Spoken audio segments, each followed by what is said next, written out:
the best a man can get. The Pittsburgh Post-Gazette, the PG makes the day for me. Cameron Coca-Cola, always in the game. Well, the Quad A final of Penn Hills Indians set to come onto the field as the Penn Hills band leaves the field here, Dan. And we've been looking at this team warm up, and as you mentioned, it looks like a college team. What do we count? 71 players. And take a look at how these teams got here to the final. The Indians 12-0 with wins over Norwin and Penn Trafford in the playoffs. Got against that real passing team. That should get them primed for Cullen Hawkins here this evening. Exactly. They gave up some passing yards, but the important thing is the score, and it really didn't bother them. It was an easy win for them.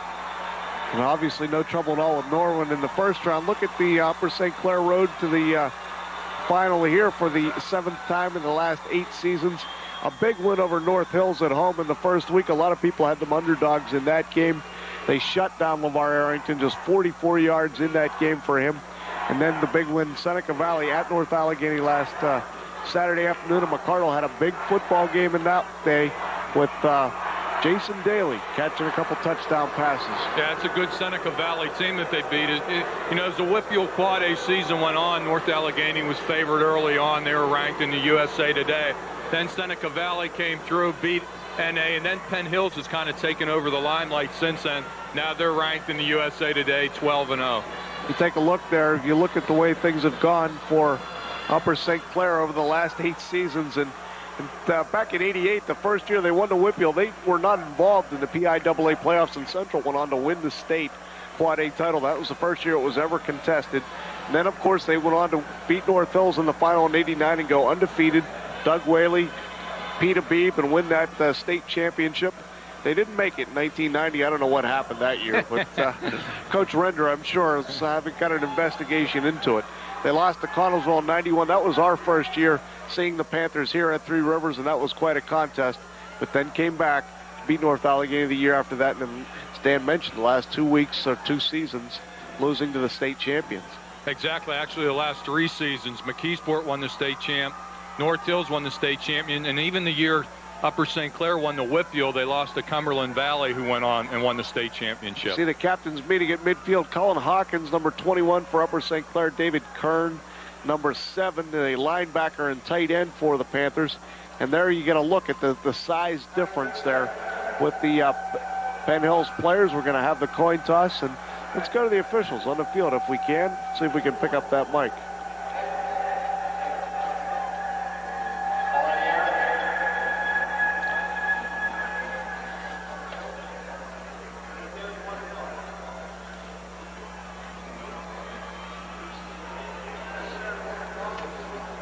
The Panthers won the toss and did not, they're going to defer till the second half.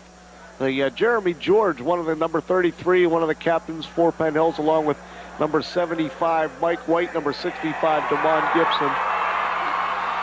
Boy, and you get an idea how big White and Gibson are right there at the look at that White coming off the field. Right, number 28, Garrett Livingston, the inside linebacker and also the fullback for this Penn Hills team, and Danny's a pretty good runner himself. Yeah, there was a nice article in the Greensburg Trib this morning by Rich Emmert about Livingston and kind of an unsung hero's role, you know, playing fullback and also playing the other inside linebacker position. He's been a real key to this team this year. So it'll be Penn Hills getting the football first, and the Panthers kicking it off here right to left. And that means Cullen Hawkins will be the first man to touch the football in play, and that's been the case all season long for the Upper St. Clair Panthers. What a season he has had. 171 points scored, easily the leading scorer in Western Pennsylvania. 20 touchdowns on the ground. He's had a good year kicking the football with 33 extra points, 6 field goals. What a season it has been for Cullen Hawkins, and kind of fitting that he gets to kick off this championship game. It is. This will be his 3rd year in the WPIAL finals. Hasn't come out with a win yet, so you know he's looking to end his career with a victory. Dwayne Thompson is the deep man for Penn Hills. He wears number 22, and he's one of the 2 super juniors on the Penn Hills offense. He stands inside his own 10-yard line. He's the man in the middle. Also back there with him, Damian Germany, the flanker, and number 21, Victor Strader. Strader on the near side. Hawkins kicks the football. We're underway. It's going to come to Germany on the hop. No, it's taken by number 23, Nick Brown. And Brown is hemmed in quickly by the Panthers' coverage and brought down inside his own 30-yard line. So Upper St. Clair obviously excited with some pretty good play on the opening play of the game, Dan. I'm sure Penn Hills has been used to that this year, kicking away from Thompson and Strader. Kind of a little bit of a squib, but good coverage by Upper St. Clair. They keep them inside the 30. They'll start at the 28. Got to look at Len Gilmer, the quarterback, the junior for Penn Hills. He wears number 3. Not a lot of passes, just 45 total for the season, 368 yards. They're a running football team. And Thompson, the left halfback, number 22, is in there on the first play. He gets the pitch. He's across the 30 to the 40. And he is on his way to drag down from behind.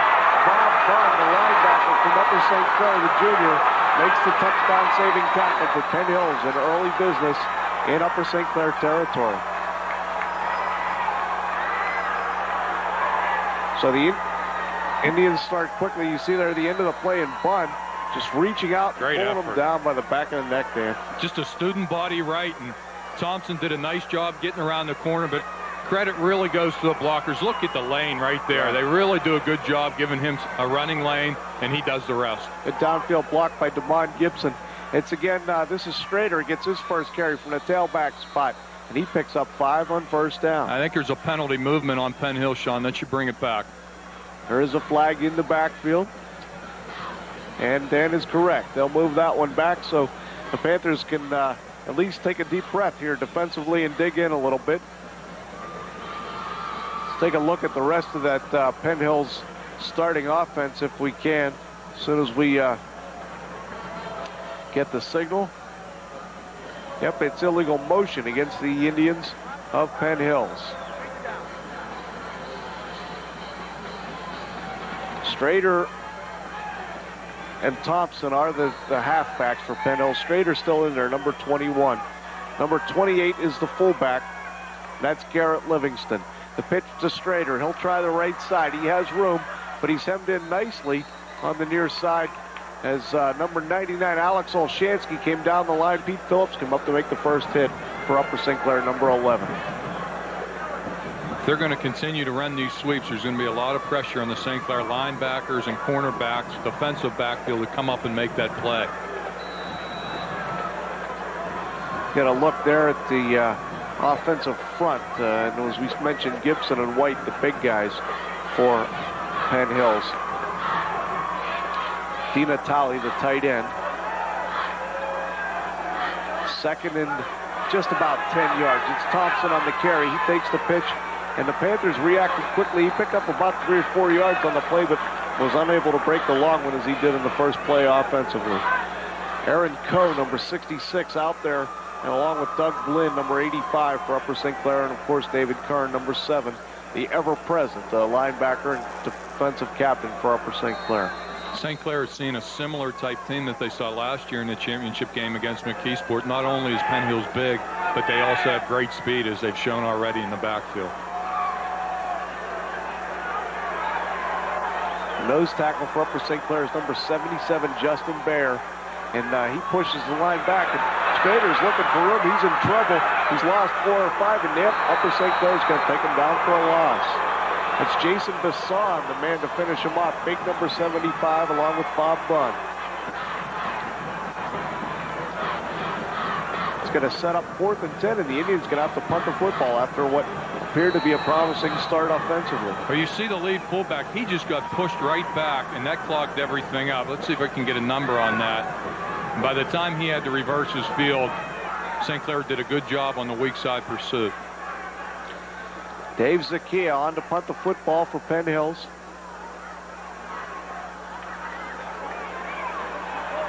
With Tim Stein calling for the fair catch, but they're going to let it roll, and it's going to be a Penn Hills roll. Down to about the 6-yard line. It's close to the 5 inside the 5. They're right at the 5. The Indians will down it, and Upper St. Clair will start out deep in their own territory.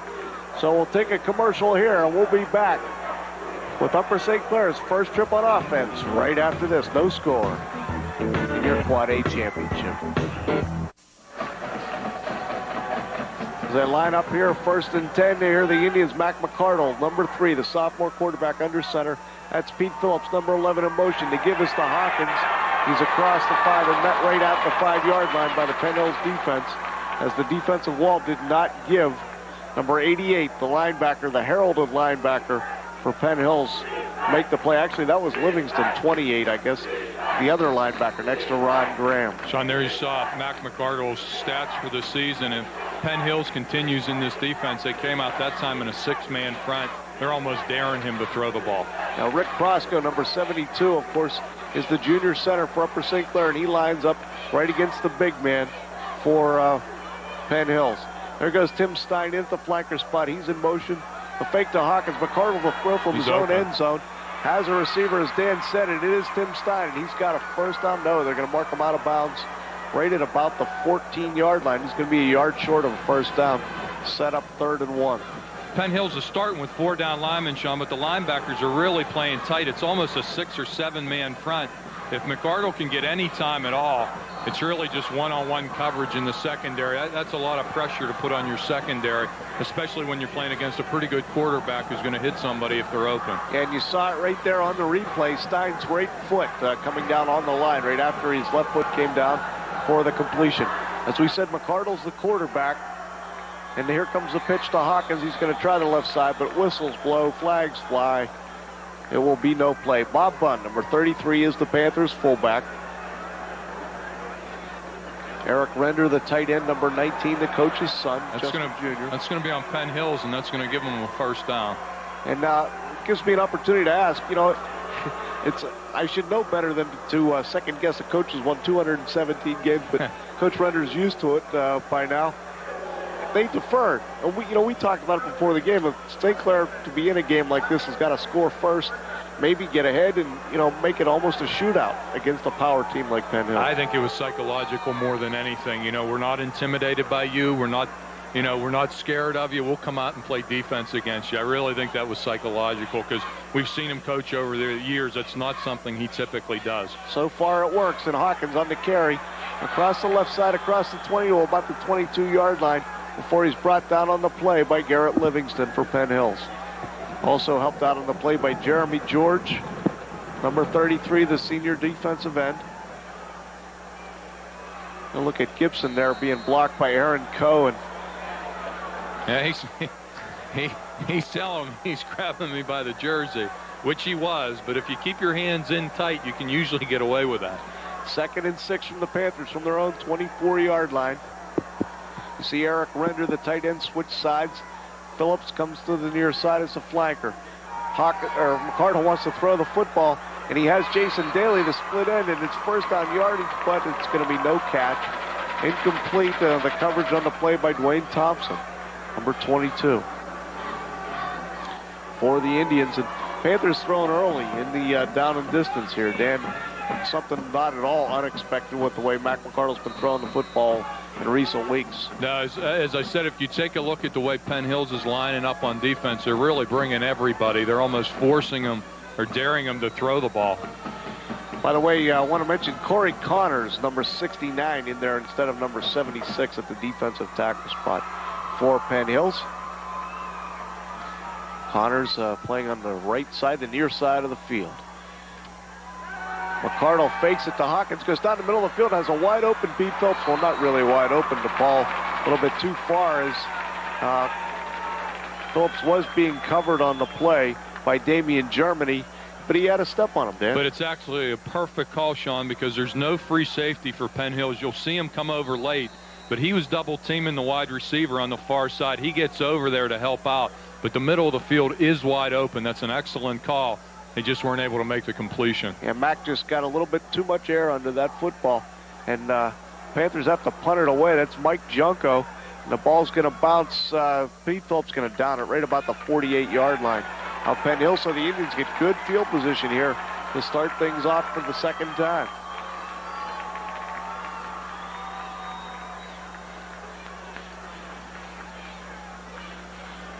WPIAL Championship Football being brought to you by the International Culinary Academy, where you earn a specialized associate's degree in as little as 18 months. 1st and 10 Penn Hills Indians on their own 49-yard line. We'll call it just outside. They're inside the 49. Full house backfield to give to Strader on the counter, and he's being chased out from behind by Alex Olshansky. Kern had a shot at him, but Strader just breaks a couple tackles and ends up with an 8 or 9 yard carry, Dan. Yeah, that's just pure talent. He got that all on his own. Actually, the defensive lineman for St. Clair did a great job stopping that play in the beginning, but Strader just bounced it outside and picked up some good yardage. We do have an Upper St. Clair player injured on the field. And frankly, I didn't see him go down, and it's tough to tell from here just what the number is. Mike Campbell, number 37, the outside linebacker, could very well be. We'll take a look and see if we can see what happened to him. Yep, Campbell's up, and they're going to hustle him off to the far sideline. Let's see if we can pick up where Mike comes in. Oh, he got a block there, and he got drilled twice. Looked like he got hit by a truck there, Dan. Yeah, he got hit by Mr. Gibson. The impressive thing with Gibson is that after he made that block, he went and made another block. You know, he just didn't take it easy. He made that block, and then he went and looked for somebody else. We talked about the size problem that Upper St. Clair is going to have, and you saw it illustrated just there. Number 78, Richard Phillips, in on the defensive line. He brings a little bit of size to the Panthers' defense as the give is to Thompson, and Thompson picks up a first down just outside the Upper St. Clair 40-yard line. So on 3rd and short, Coach Render, or 2nd and short, went to the beefier front line, but they couldn't keep Penn Hills from picking up the first down. As you see Greg Corzine head to the Panthers sideline. Constant shuffling on that Upper St. Clair defense, and you'll see a lot of that all night long as you get a look at Thompson, just 5'9", 170, but runs a lot bigger. This is Strader from his halfback spot in the power I set. He's got about 8 more before David Kern and Pete Phillips able to bring him down. They're mixing their play selection up well. Coach Gordon is, you know, they're going outside, they're going inside, they're running left wide, they're running right wide. Here's an excellent cut. Yeah. Breaks one tackle, and then the other cut gives him about 5 more yards. See Thompson and Gibson leading him, and then Mike White coming out there as well. 2nd and short, 2nd and about 2. This is Thompson. Great inside move, and he cut and almost broke that one for the score. Pete Phillips able to bring him down, though, on that play. Also with some help from big number 76, 78, Richard Phillips. Sean, you'll notice Penn Hills is trying to speed up their offense. They feel they have them backpedaling, and they're just getting the play in a hurry and coming right back at them. A power eye set there, and there it goes. It's Thompson with a little counter play, and he's picking up 5 more. Panthers defense having a lot of trouble digging in here against that big, powerful Penn Hills front. Yeah, I'm watching the Penn Hills sideline. Coach Gordon is just circling his arm saying, let's go, keep moving. You know, speed things up. We got them backpedaling. Let's keep coming at them. If St. Clair isn't able to stop Penn Hills running between the tackles, they're going to have a long night. 2nd and 4. 1st and 10. 1st and goal. Inside the 10. Dwayne Thompson on the carry.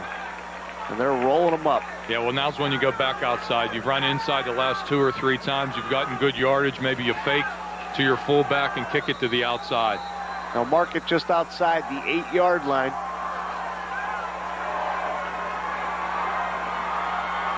Looked like the fullback may have jumped a little quick, but they're really moving in a hurry, aren't they? And you see Bunn pull the ball loose there, but I would believe that it'll be ruled down. Dwayne Thompson on the carry, not a fumble. It's a gain instead to the 6-yard line where it'll be 2nd and goal for Penn Hills. And Thompson and Strader both coming out? No, that's Thompson and number 28, Garrett Livingston, both coming out.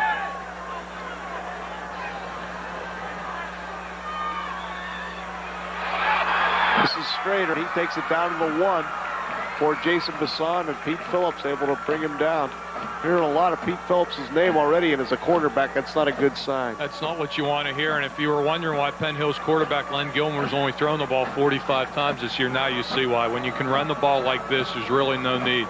Thompson, 7 carries for 57 yards already in the game, and Strader has 19 yards on 5 carries. So they're piling up the yardage, and it's only the first quarter. 3rd and goal from the 2. It's Strader. He tries to dive over the top, but the Panthers pushed him back, I think. The signal is it is a touchdown. So Penn Hills on the board first here. With 3:53 to play in the first quarter. This is a team that scores a lot of points. 28 points per game they average. And they're right on schedule.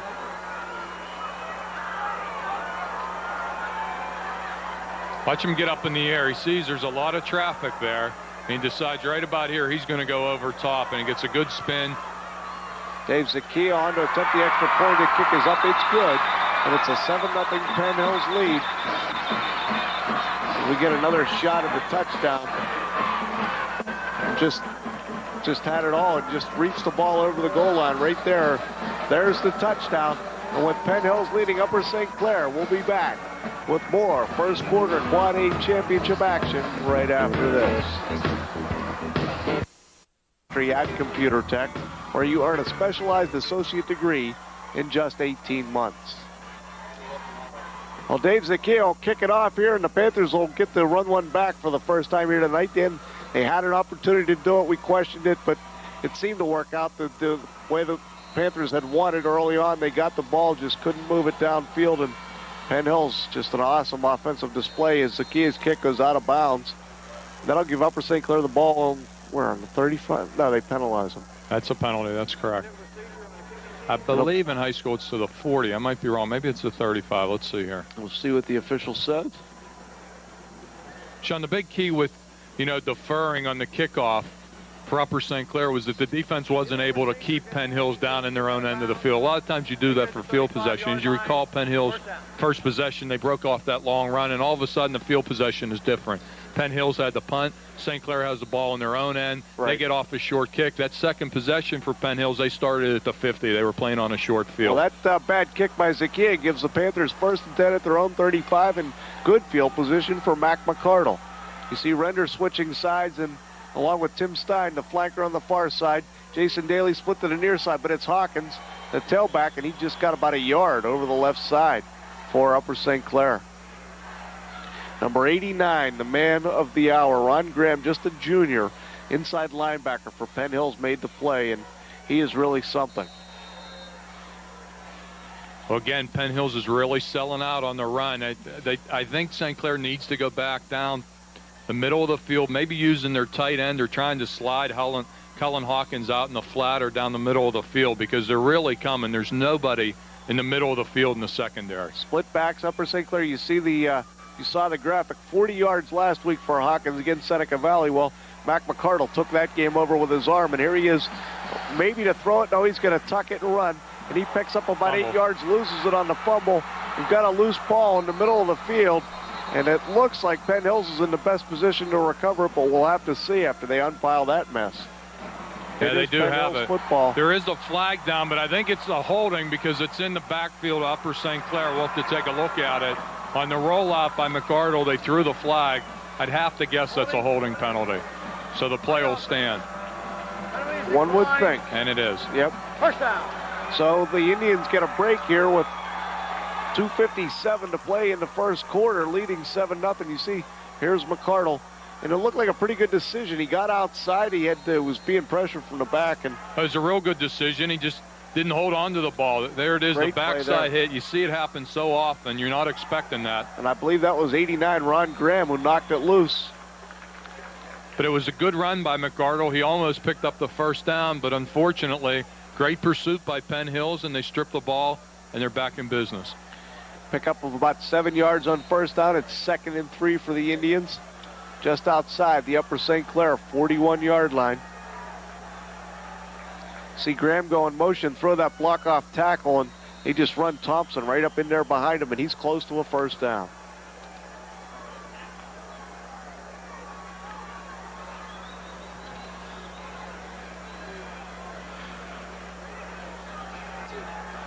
Quite a game for him last week, Dwayne Thompson. 4 touchdowns in that game.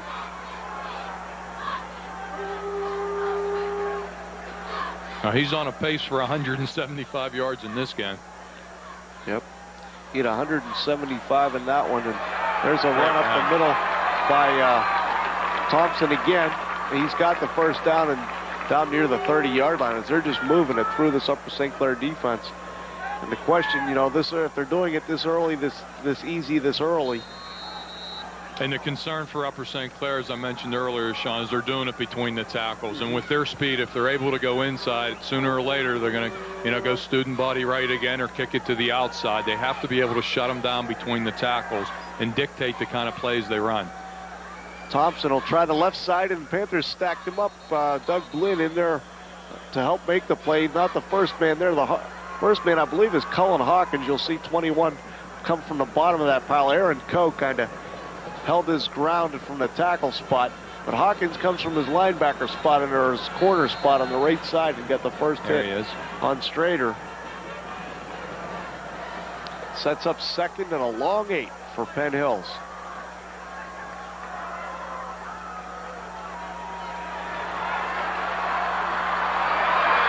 Strader gained him about 4 on that one.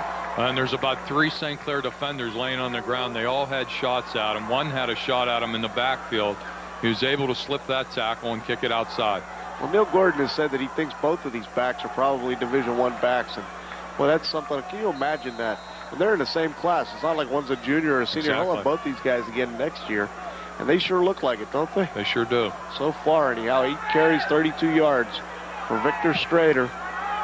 Strader and Thompson both in there. Strader on the halfback on the near side, and there's Thompson on the carry. Close to first down yardage, but stacked up. David Kern made a good hit on him there. I think he's going to be about a yard short. Along with Alex Olshansky for the Panther defense, and they did hold him short. It's going to be 4th and 1 here for the Indians.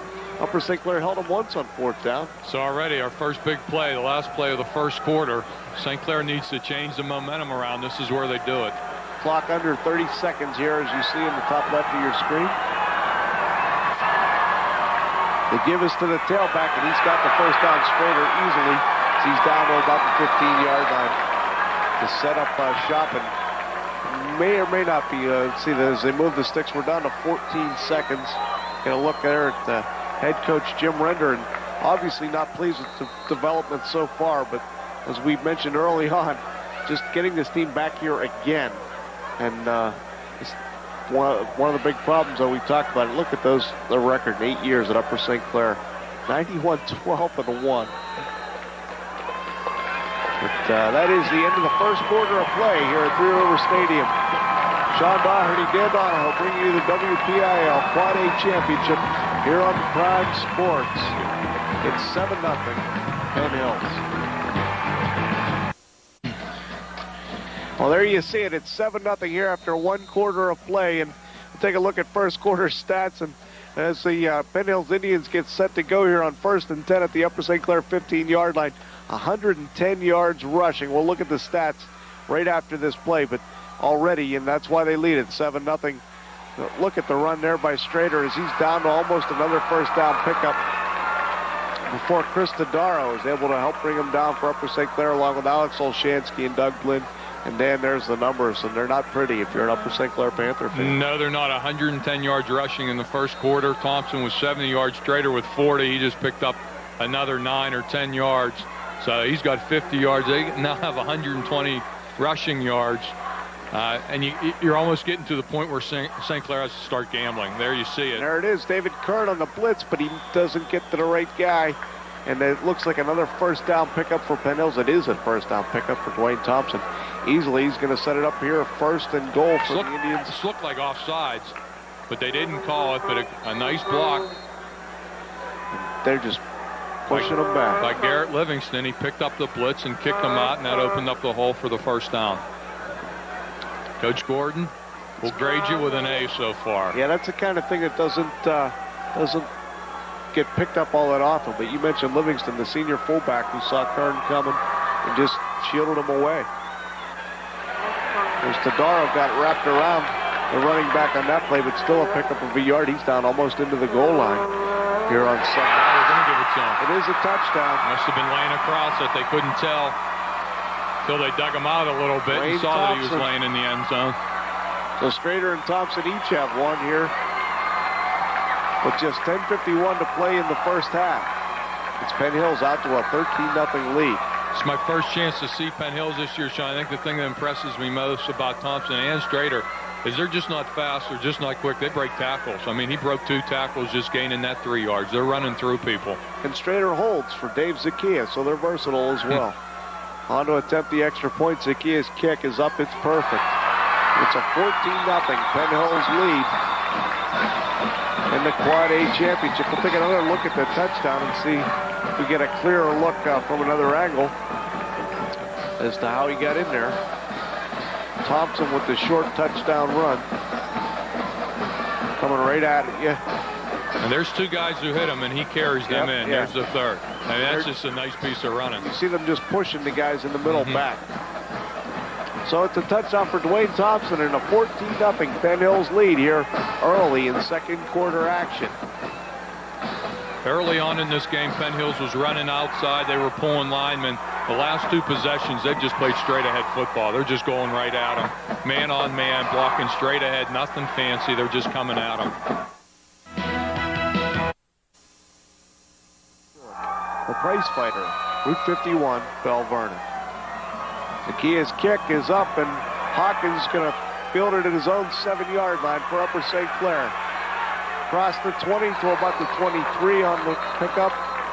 So a decent return, but not great field position, but at least Mac McCardle can be fairly comfortable getting under center here, Dan. And it's time Upper St. Clair is going to have to produce something here offensively before this game gets away from them. Well, it is, and it's time that they haven't had the ball that many plays, but they have to get Cullen Hawkins in the game. He's your stud. He's the guy who got you here. You have to get him the ball. If he's having trouble running the ball, you might have to dump it off to him, but you have to get him involved in the game. You see that big second quarter play for the Penn Hills Indians so far this season. 112-17. The Panthers would like to make that 24. As the give is to Hawkins, and he's got a yard or 2 up the middle on a little bit of a delay, but not a lot on first down. Make it a 3-yard pickup, make it 2nd and 7 for the Panthers at their own 27. I have had the opportunity of seeing Hawkins play before. He is an excellent runner if he gets past the line of scrimmage. If you get a hit on him around the line of scrimmage, you can slow him down. But once he gets into the open field, he's a dangerous runner. So Penn Hills has to hit him early. McCardle has Stein split to the near side and Jason Daly to the top of the screen, and he wants to throw the football.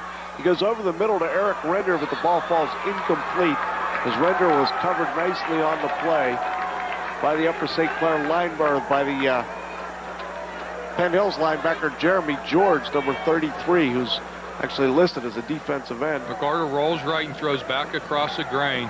Would have been a tough catch. Oh, he almost had it on the roll. That's what he was all disappointed about. George put a shoulder into him, too, in the middle of that. But would have been very close to first down yardage. Instead, it's 3rd and 7 now for Mac McCardle. They need to pick this first down up. Jason Daly split to the far side. Pete Phillips on the flanker on the near side. That's 2 men in motion. Now Render will just switch spots, and they'll both stop. And here we go, split backs. McCardle rolling to his right, can throw on the run. Has Pete Phillips, but the ball thrown too far inside. The ball was almost picked off by number 40 for Penn Hills, and that's Don Shakia.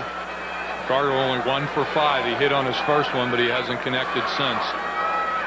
And that sets up a punting situation for the Panthers. Once again, Jay Junko on to punt the football. Well, Penn Hills had good pressure on him, flushed him out of the pocket. He threw that a little bit sooner. There you can see the receiver.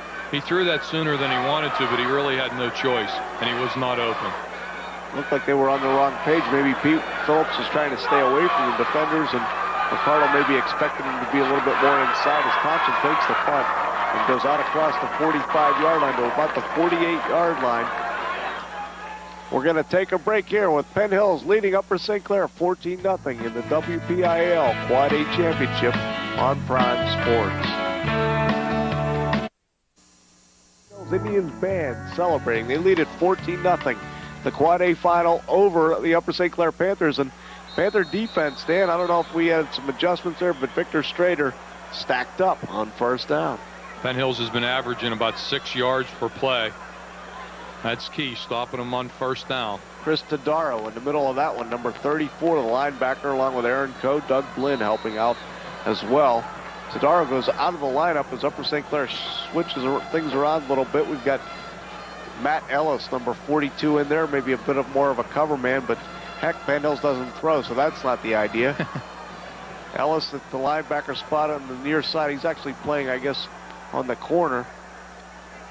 They'll pitch it to Strader, and he'll try the right side this time and picks a little bit more success. He picks up about 5 yards on the play, as Doug Blinn brings him down along with Jason Besson for Upper St. Clair. Earlier in the Class A championship, it was Farrell beating Monessen 30-14, making our producer Joe Magnu and his friends very happy. Of course, Burrell beating Wash High in the AA final in overtime. What a great game that was. And then, of course, Bell Vernon winning their first WPIAL championship over Franklin Regional in the AAA championship. And to give us to Thompson on the pitch, and Upper St. Clair defended that nicely. He's going to set up a punting situation here for Penn Hills. Is number 45 for the Panthers up to make the play. Andy Tackett from his linebacker spot. He did. You can see him. He slips through here, and he's the one who slows him down, and he gets some help from who was that? I didn't Matt see Ellis, that. from Matt 42. Ellis. So that was a great defensive stop, much needed for Upper St. Clair. There's a lot of time left in this game. This game is by no means over.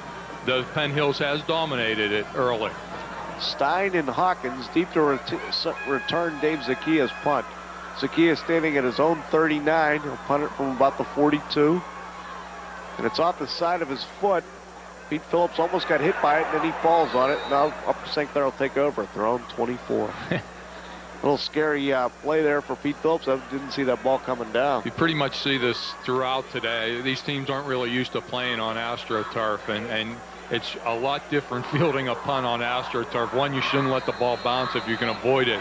And two, you always got to be careful because you never do know where it's going to bounce. Well, the other thing that might come out just real quickly here, Zakia punting the football, and it was an ugly punt off the side of his foot. My guess is he hasn't had much chance to punt the football this season. Exactly. Jason Daly split the near side. Tim Stein to the far side. Render switches the tight end spot for Upper St. Clair McCardle. 1st and 10. Panthers their own 25. Option. Loose ball. McCardle gets it. Hawkins couldn't find it. And McCardle did get it back. Number 85 for Penn Hills was there. B.J. DiNatale from his defensive end spot. Almost had the recovery. They actually had this set up pretty nice. There's the inside fake to the fullback. You can see if Hawkins had the ball, he had some room around the end. McCardle did a good job getting back on the ball. But it's going to put him in a hole at 2nd and 15. Yeah, loss of 5 on the play for McCardle. He'll send Jason Daly to the far side of the field. Daly, a guy who almost didn't play football at Upper St. Clair this season, their leading receiver, has had a great year. The fake draw, and McCardle is in big trouble. Just they're going to call that an incomplete pass. And that's a correct call. His arm was going forward. That's what I was trying to say when my tongue went down the back of my throat there. Pull it back out. Yeah, let's go. We got it. That's going to set up 3rd and 15 for the Panthers. This incredible pressure there by the Penn Hills defensive line.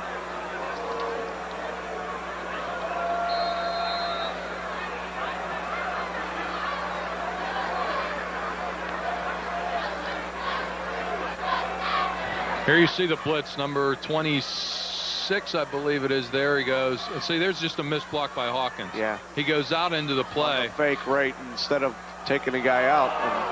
And the blitz came in.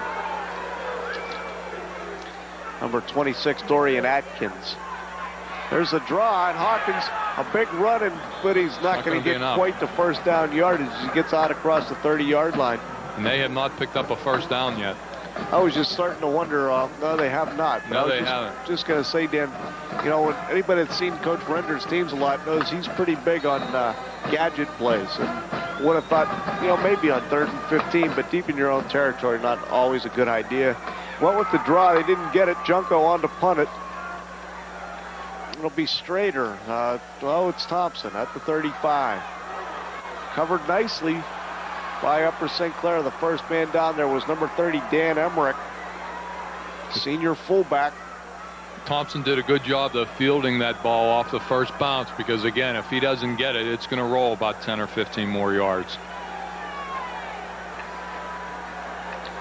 So Penn Hills will set up shop at their own 34-yard line here with 5:08 and ticking in the first half, leading 14-0 over the Upper St. Clair Panthers.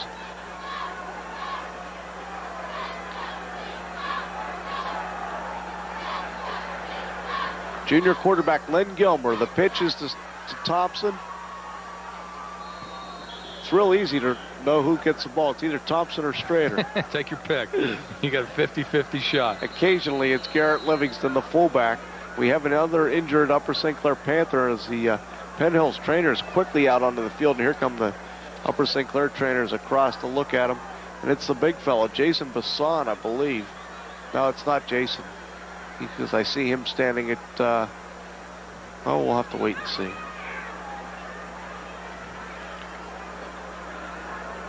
'77. Justin Bear, 6'2", 255-pound junior. Yep, that's... Let's see if we can take a look here.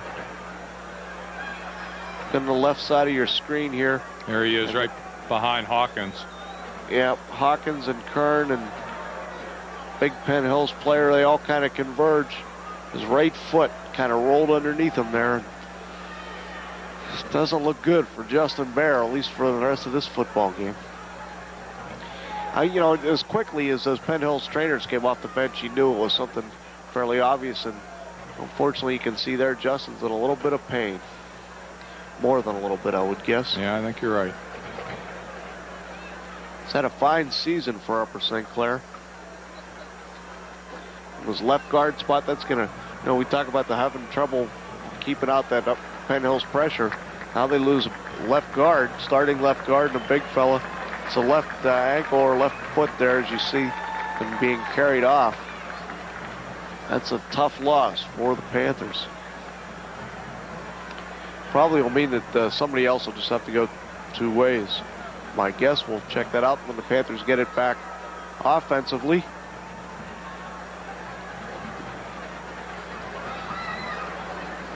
Aaron Coe, Alex Olshansky, and Jason Bassan, the front men on the defensive line in there now. I think it was Coe who replaced Bear in the lineup right now. The give play, it's going to set up, though, a third down and about 2.5, 3 yards to go.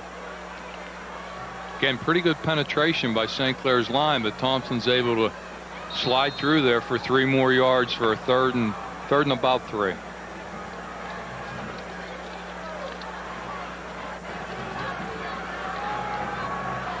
Approaching 4 minutes to play here in the first half.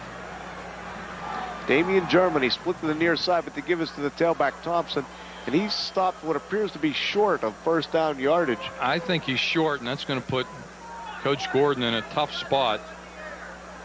David Kern and Aaron Coe on the tackle for Upper St. Clair, and he's not going to hesitate. He's going to punt. Now with a 14-0 lead, he's fairly comfortable. He's not going to play around a little bit here. It's a pretty smart move, one would guess. Of course, with Dave Zakia, I don't know. Any gadget punting plays? No, I don't think so. I think, if he wanted to go for it, he'd just line up and go for it the way they've been playing. But that's 2 good defensive stops for Upper St. Clair the last 2 series. They just need to get some first downs on offense. Zakia gets his foot into that one pretty good, and Tim Stein calls for the fair catch. Hawkins fields it at the 25. I don't know if you can do that. Well, one guy called for it, and the other guy run with it. Nice. So I think they're going to set it right at the 24, inside the 24. And there, Upper St. Clair will have 3 minutes and 12 seconds to see if they can get some offense going here. Just get a look there at Tim Timko, the defensive coordinator for the Penn Hills Indians. I think he's arguing that that's an illegal fair catch. Yeah. Tim Stein signaled for the fair catch, but he didn't catch the ball. But they're just going to line it up and start from their own 24-yard line. They have to get some first downs here. I think they've only ran 8 plays so far. Now they'll send Daly to the far side with Stein in the slot, split backs behind Mac McCardle. Comes Stein in motion, and Mac wants to throw it. He better throw it in a hurry. And he had Hawkins out there, but he just threw it a little high. He couldn't quite get set up. Aaron Coe was out there to block. We're going to a little one-man quick screen. It appeared Upper St. Clair was trying to pull off there, but pass a little bit high for Hawkins. Well, Ron Ron Graham just came in untouched, and McArdle had no time whatsoever. He turned around, and there he is in his face. Yeah, he's amazing, isn't he? And it was covered well, too. You can see the Penn Hills defender, number 23, Nick Brown. He was there. Yeah. You see Graham, 3 sacks on the season. Thought he was real close to number 4 there. McArdle got the pass off, though. There's a draw, and that's got nothing on it as Bob Bunn is stacked right up as he went right into a wall of Penn Hills defenders. Led by big number 75. We've spent a good Mike White. Good part of the first half talking about Penn Hills running the ball, but their defense has been unbelievable. This is a team, you know, that scores 31 points per game, Upper St. Clair. They've actually scored more points in the season than Penn Hills. Their defense has played superb. Whereas Penn Hills defense throughout the season allowing just fewer than 10 points per game. They've really only been in 1 close game, so those defensive stats probably aren't real fair to the first team. Exactly. Hard to tell. You see Stein come in motion. 3 wide receivers from McArdle. Pressure again. Got the pass off quick, Nice and it looks catch. like a first down pickup. A real nice catch for Tim Stein. And it is a first down. And it's the first one for the Panthers in the first half with 2:21 to play. This is just a great catch, and a good job by McArdle staying in there. There's 3 wide receivers. They all split, and really a great catch. Much needed for the first down. 2:19 left in the first half. Clock's running. Stein with 12 receptions for 223 yards on the season now. A good year for him.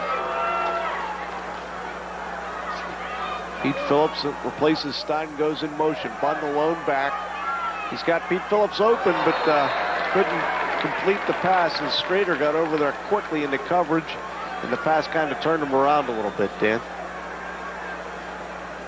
So going to the air on 1st and 10 with 1:57 now. They'll have 2nd and 10. Obviously passing situations here. Let's take a look at this. St. Clair offensive line did a nice job this time. McArdle had time to square. Puts the ball right there. Has to make the catch. It's a tough catch, but it's one they really needed to make. That would have given them the ball around midfield, but 2nd and 10. Hawkins is in the slot on the far side. You see Stein go in motion. Bunn's the lone back. Hawkins runs a short pattern. You're going to look at Jason Daly and the turn-in route. He gets it, but it's only about a 4-yard gain for Upper St. Clair as Daly makes the catch. 28 receptions in the season for him. He's had a big senior year.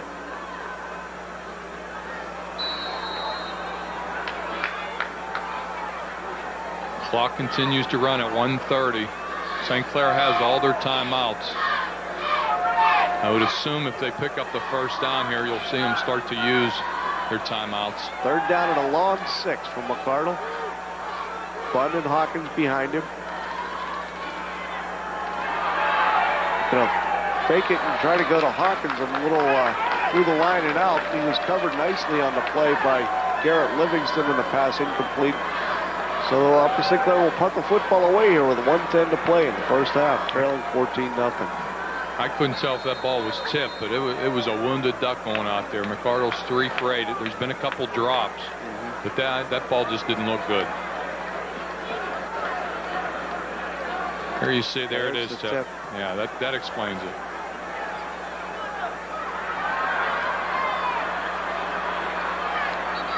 Ball punted that time by David Nicholas. His first punt of the game. And with Penn Hills leading Upper St. Clair 14-0 in the Quad A Championship, we'll be back right after this message. How's your business? First down Indians at their own 40-yard line. They've got under 50 seconds to play here in the half. Taking a shot at it. Gilmer throwing his first pass. That's Victor Strader. It's coming back. Dallas in the covers. There is a flag in the backfield of Penn Hills. And Gilmer's first pass complete all the way down to the 20-yard line. Well, don't get too excited because there's a flag down and it's coming back. What would be a 39-yard pickup is going to come back, as Dan says. And, yep, that is the signal. It's a hold against the Penn Hills Indians. I really like the call by Coach Gordon, though. Minute left on the clock. Why not take a shot? You know, put your speed guys on the outside and just throw it up. Gilmer threw a beautiful pass. He hit him right on the numbers. See Ron Graham down there hugging one of the offensive linemen. And that's number 75, Mike White. Well, we might guess. Let's see if we can find Mike White in this replay. There's the hold. You can see it. He tackles him. Yep. I mean, that was a good call. And Ron's saying, listen, don't worry about it, Mike. We're up 14. Nice catch by Just keep blocking, Schrader. big fella. But this makes it real tough. 1st and 27 for the Indians, and they're going to go back to the ground. Olshansky with the hit, but not the right man. It's Colin Hawkins what made what looked like a touchdown-saving tackle on Dwayne Thompson. He picked up 17. Set up 3rd and 10. Penn Hill's going to call timeout. 34 seconds to play in the half. Why not? Well, they feel they dominated this first half, but they're only up 14-0. That's certainly not insurmountable. Again, St. Clair starts the second half with the ball. I think Coach Gordon would really like to tack another one on here. He just kind of slid that in there. Boom. There you see him. He was not touched until he was well into the secondary. Now they put a big hit on Garrett Livingston instead of Thompson. And he picks up not the first down, but he picks up the 17 they lost on the penalty. WPIAL Championship Football is being brought to you by Vinyl Windows, committed to Pittsburgh for 3 generations. There's the story, 14-0. Penn Hill's over Upper St. Clair with just 34 seconds to play here in the first half. And Dan, the numbers I see, our stat man Bob Zupanik giving them to you, they're just racking them up. Yeah, their stats are tough to keep for Penn Hills. Smoke coming out of Bob's ear over there. Thompson with 98 yards on 18 carries. Wow.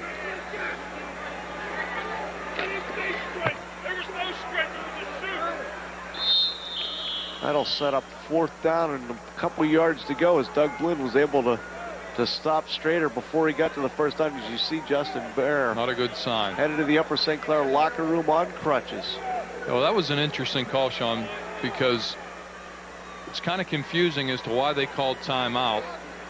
Yeah. You know, to just run the ball. They really have confidence in their running game, but well, you thought they would air it up and try and get another 7, but Gilmore, what we say, only passed 45 times this season. Yeah. It would be up to 46, but it was called back, so that one doesn't count. It's a pretty good-looking ball, though. Yeah, it sure was. Right on target. Completed it. You know, we were wondering, watching him warm up when he was throwing the ball to the 50-yard line. Yeah, he was. The goal line, throwing balls as far as he could. Didn't try any other passes. Well, that was the only thing I saw him do. Well, I think that's the only one they let him throw. He has 2 touchdown passes this season as well as 2 interceptions. Does Gilmer, 368 total yards passing as compared to McCardle, who passed for over 1,300 yards. You know what, though, Sean? Quarterbacks do a lot more than throw the ball. And Gilmore has ran this offense well, and I'll take you back 2 plays ago on the play to Thompson. You know, just the play fake, carrying out the counter fake. No one knew Thompson had the ball, and you got to credit Gilmore with that. He's running those fakes, just like McKeesport last year, and their quarterback did a good job with play action. Gilmore wants to throw it on 3rd and 3, and it's in and out of the hands of Garrett Livingston. Well, now I think if you're St. Clair, they're forced to punt the ball. You might want to take a shot at this one and just send everybody. Question is, with the line as big as Penn Hills, can you get a shot? You might not be able to, but I mean, you might as well. There's only 23 seconds left in the half. Yeah, Gilmer had his man, threw it a little bit behind him, turned him around. Livingston was looking right in the face of David Kern and thought, better of catching it. Maybe not thought better of it, but he didn't catch it. St. Clair has 2 guys back, so they don't really look like they're coming after it. Stein and Hawkins. But they didn't get too close to it. Zakia gets it away. It'll be Stein at the 22. Looking for room, has a little bit.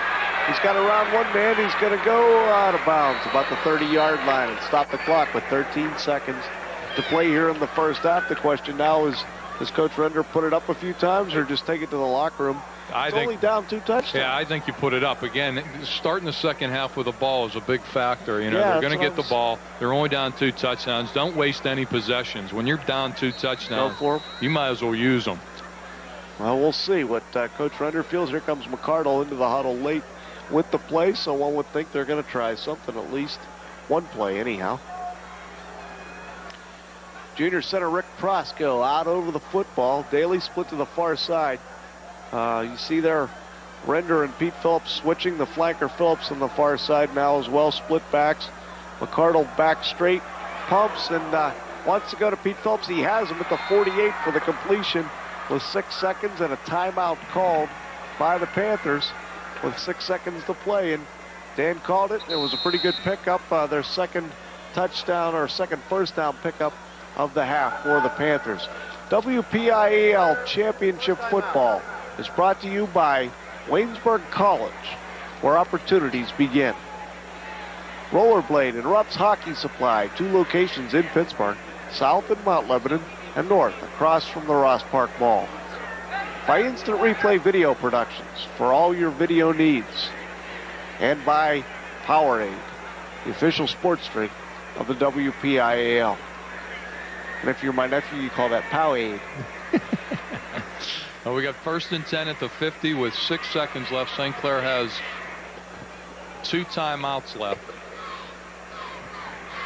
They have a pretty good field goal kicker in Hawkins, but they're going to need about 30 yards for him to kick a field goal, but it's something to think of. The problem in high school is even if you throw it deep, throw it up for grabs and look for an interference, it's not at the spot of the foul. It's a yardage penalty, so you don't get that advantage like you get in the pros. Well, it'll be interesting. We talked about it before. Coach Render, as you see him heading off the field, you see the back of him anyway. He's quite an offensive innovator, and this is a pretty varied Upper St. Clair offense. See, maybe he has something he wants to try from midfield. Bunt is the lone back behind McCardle here. 1st and 10, just 6 seconds though.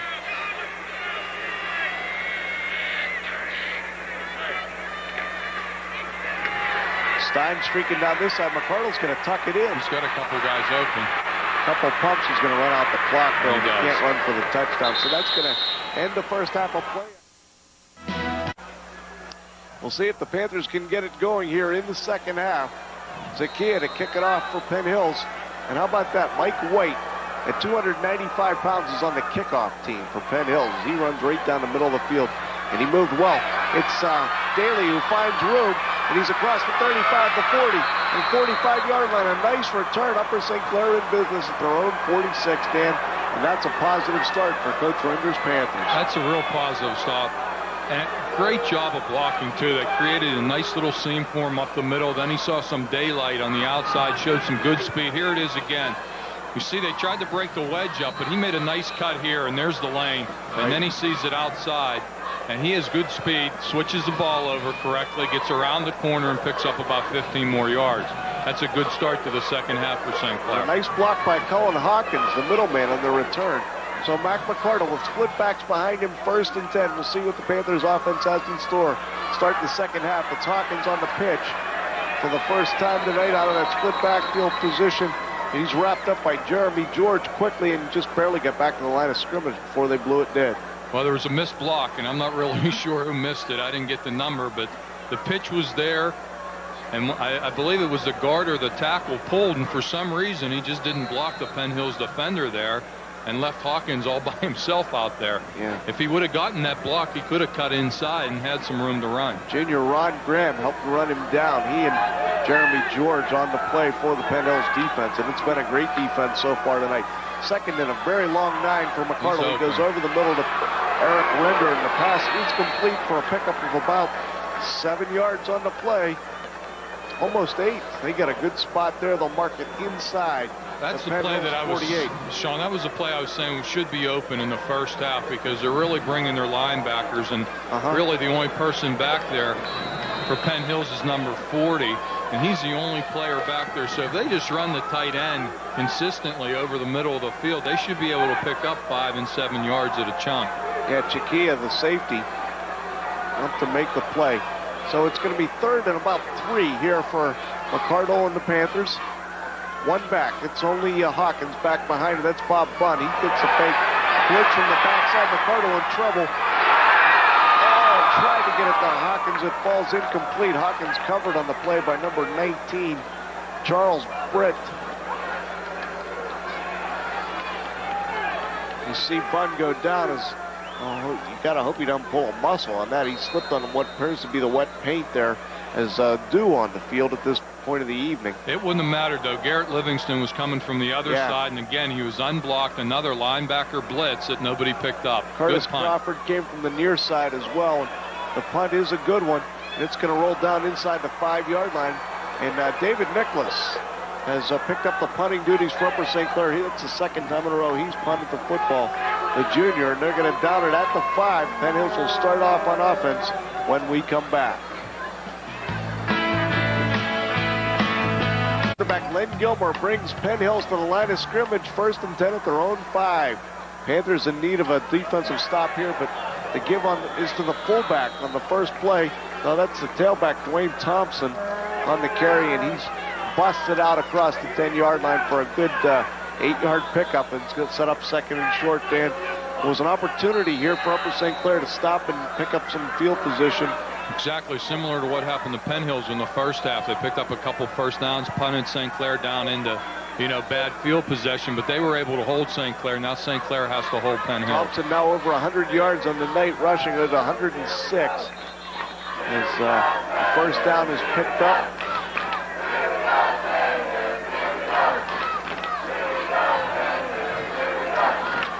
And Upper St. Clair, a bit of a missed opportunity, though it's not over yet. Penn Hills is not out of there. No. They're still at their own 15-yard line. Not by any stretch. They just need to buckle down on this series right here. Here you see it, 20 rushes for 109 yards. I believe Strader at halftime had 62 yards on only 13 carries.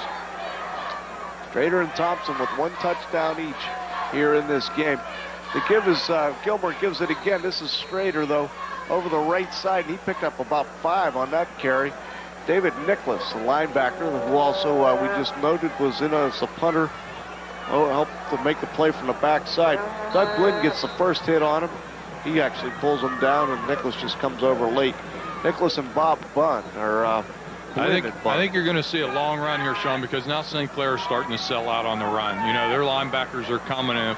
A Penn Hills back is able to break you through the line of scrimmage. There's a lot of room. Strader almost broke that one, but he just got enough to get the first down as he was forced out of bounds on the far side by Pete Phillips and Colin Hawkins. Keith Grover, number 59, in there on the defensive line, also helped to run outside there. He and Olshansky. There's more speed on the Panthers defensive line. They're trying some different tactics here. I think, of course, they did lose a player in the first half in Justin Bear, but it looks like a little less size, a little more speed. See how that'll work against this big Penn Hills offensive front. Strader now up to 73 yards for the game. They still do have big Jason Bassan in there, but Grover and Olshansky, the men in the middle for Upper St. Clair, as they try the middle once again, does Penn Hills. And it's the fullback this time. This really has to be frustrating for Coach Render because now they're bringing everybody. The backers are coming, and Penn Hills is still picking up yardage. Garrett Livingston got 3 on that one. That'll set up 2nd and 7 at their own 31-yard line for the Indians. Looking for their first WPIAL championship since 1979. Quarterback keeps it. Gilmer around the end, and he can run the football. In fact, he's run for almost as much yardage as he has thrown. That's his 45th carry of the season. He's over 130 yards gained. He's close to a first down. They're going to measure. You see Gibson just straight on blocking. That time he missed his guy, but the play was going the other way. Really going away from him. He didn't play much of a part in that play. Let's see as they bring the sticks out whether or not he made the first down here.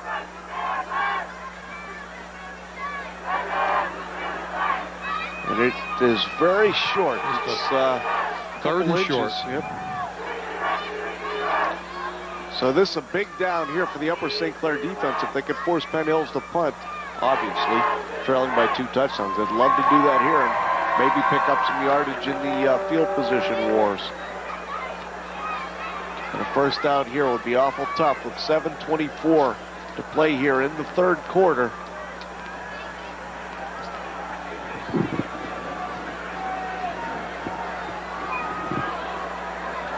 Penn Hills 2 for 7 on 3rd down attempts. They haven't had many 3rd down attempts. They've been picking up first downs on 1st and 2nd.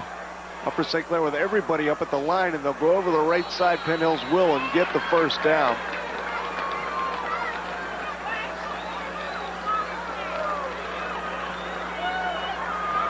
That's Dwayne Thompson on the carry from his tailback spot as he follows the blocks of his lead backs. And Gibson didn't really hit anybody there, Dan. He just That's a couple plays where he's just kind of been losing his balance. I wonder if it's speed. Well, I haven't seen Ronnie Graham come back onto the field. Yeah. He got hurt on the last play of the first half. He's usually the lead blocker. And I don't think he's, let me see if he's in there now. Well, now I see him in there. Yeah, I was going to say, he made the tackle there he is. on the Upper St. Clair's first series. He blitzed, and okay. He and George made the tackle on that that quick pass to Hawkins, or pitch to Hawkins on the outside. He limped off pretty good at the end of the first half. He seems to be all right now. Pick up there of about 3 yards. That'll set up 2nd and 7 for Penn Hills at their own 42-yard line. Clock turning, under 6.5 minutes to play third quarter. Damian Germany split to the far side of the field, but kind of inconsequential with the way Penn Hills runs the football. Andy Tackix up to make the play there with some help from Matt Ellis. Again, they made a couple big plays late in the first half, and number 42 and 45, or 45 and 42, Tackix is 45. 5'10", 170-pound senior. But if you're Thompson and Strader, you'd much rather go one-on-one with a cornerback or a safety rather than a linebacker or defensive tackle. Matt Ellis playing the corner on the near side, and Tackix the outside linebacker down here.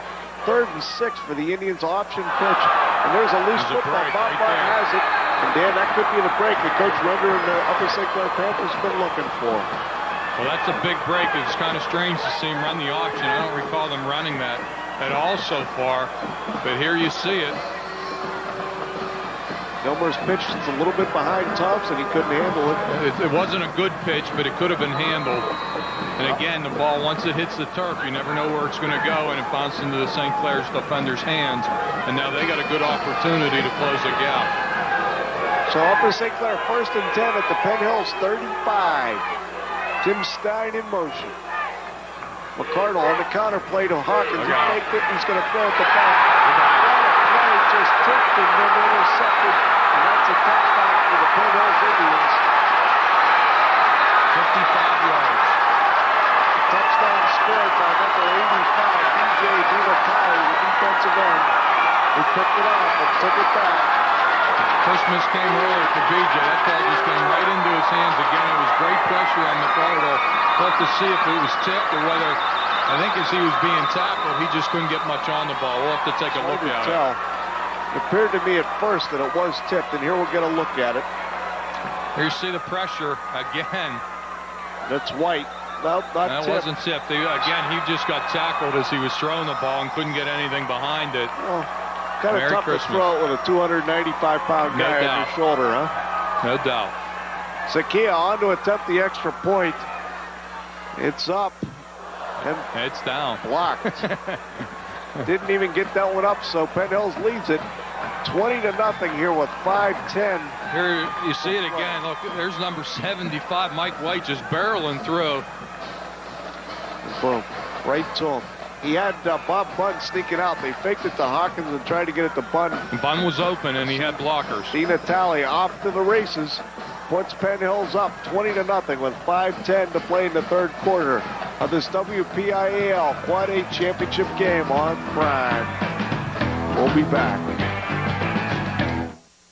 Committed to Pittsburgh for 3 generations.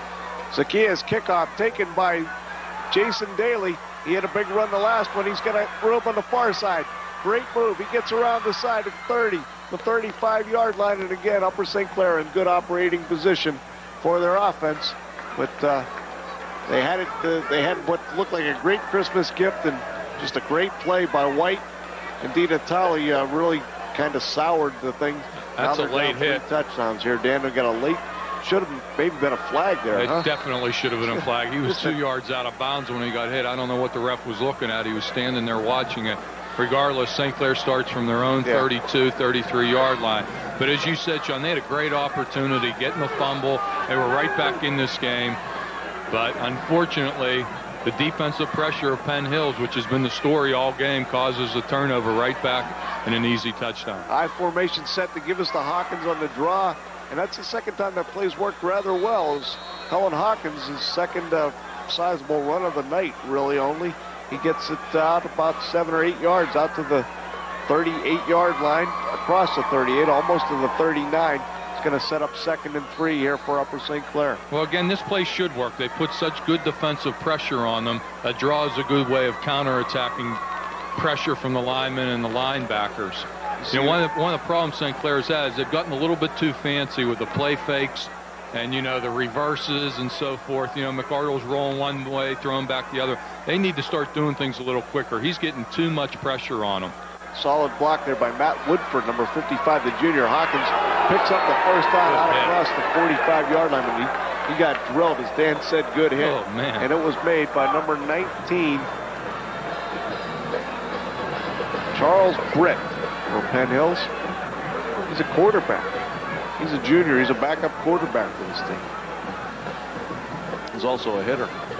Must be a flag on the play. They're taking their time moving the sticks. Are they going to talk it on? I don't see a flag. Dead ball. Yep, comes the signal. Personal dead ball. foul. Personal foul that Against the time. defense. They got that one on the far side, Dan. First down. That's going to take it 15 more. And Upper St. Clair will be down on the Penn Hills 40 just like that. Well, I think they're a play late with that, but there are 2 plays late with that, because that one looked clean. I'm not sure if that was if the call was on the tackle or there was something else that we didn't see. But. Right. See Coach Render and Tim Stein. The senior wide receiver flanker for Upper St. Clair brings the play in. Mac McArdle heads out to the far side. Got Jason Daly and Hawkins. Hawkins in the slot on the near side as Stein comes in motion. Daly's out of your picture, way to the bottom of the screen. McArdle wants to throw it on first down. And he's looking to Daly in the turn-in route. Pick up about 8. We'll see where they mark it. He had about an 8-yard reception. Jeremy George, though, pushing him back. Those are the kind of plays I think St. Clair needs to run, Sean. Nothing fancy. Just roll them out to the right, bide them a couple seconds. Take the 7-8-yard gain. That's fine. Just work your way downfield. There you see the rollout. This time Mac has time to set up. Yep. And he puts it right on the numbers. Where they've been getting in trouble is when he's been faking twice to both backs or rolling right and coming back to the left. They just need to run things a little quicker because he doesn't have the time tonight, and he's not going to have it. Penn Hills is just putting way too much pressure on him. Right, and with that, Penn Hills defensive coach Tim Timko wants to talk about it. They've taken a timeout here. Their first of the second half with 3:46 to play in the third quarter. Penn Hills leading Upper St. Clair 20-0. Buick, the prize fighter on Route 51 in Belle Vernon. 2nd and 4 for the Panthers at the 34. McArdle fakes the pitch and goes deep. Has Eric Redder. That should be an early hit in the flag. The official went down. That's a good call. Came out, and it's going to be an interference call. Upper St. Clair not first and goal because it's 15 yards in high school. Boy, if this were the pros, they'd really be in good shape, Dan. Yeah, it is, and really, if you're a defender and you're beating high school, that's what you should do. Yeah. You know, just go after the guy and tackle him because, again, it's a yardage penalty and not at the spot of the foul. I've never understood that rule. I think it's crazy because he's clearly beat on this play. McArdle throws a beautiful ball, and if not for the interference, would have been a touchdown for Eric Render. Instead, or at least inside the 5. I mean, that's what you should do if you're in the secondary in high school. Just tackle him, and he was beaten. That's exactly what he did. Victor Strader in the coverage. Render got behind him, but Strader was quick enough to catch up enough to knock him down. You know, instead of getting the ball at maybe the 4 or 5 yard line, you know, they're on the 19-yard line. So actually a good play by Penn Hills to prevent the long pass. High formation set. 1st and 10 at the 19 for the Panthers. Down 3 touchdowns. Hawkins on the counter. Outside, he's got room. Following big Jason Bisson. He's got first down. He's got 4-2. And he's shut down at the 1-yard line. But what a run. The longest run of the game for Cullen Hawkins, an 18-yarder. Sean, if you remember earlier in the game, I said they ran that play and they missed the block. Well, that time they made the block. Right. And that time Hawkins did what the play is designed to do, cut inside the defensive end and cut it upfield. Here you see it. Here's the key block. You see the lineman pulling right there. That's the block that enables him. Now he's just trying to get that big number 75. Jason Bisson out of his way, and Jason goes downfield and creates some problems. And a nice play. Again, that's the difference between making that kick-out block and missing it. 6'8", 270, and he's a junior. Full house backfield for Upper St. Clair. Bob touchdown. Bunn's going to take it in for the touchdown. Dan Emmerich was in there at the right half. Bunn gets the 1-yard touchdown run for Upper St. Clair.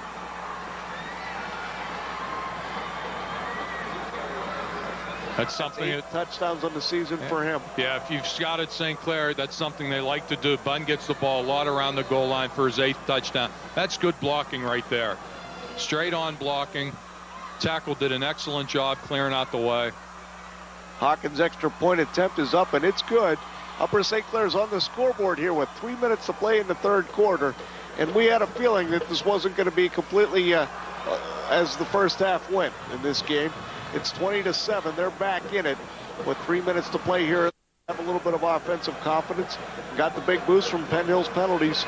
4 times they've been penalized in this game already for 48 yards, and that's going to haunt them, or at least it's haunting them so far. Well, St. Clair is a powerful offensive team. It was just a matter of time till they broke something open. Again, with a good quarterback and a good running back, you're due to break something. That time, both the quarterback, McArdle, made some nice plays on that drive, and then the big run from Hawkins. You know, the passing opened things up a little bit. They hit Render down the middle. The deep pass stretched the defense, and then they were able to slide Hawkins down the middle and outside. So Hawkins will kick the football off here with Dwayne Thompson deep to receive it. The middleman standing at his own 6-yard line.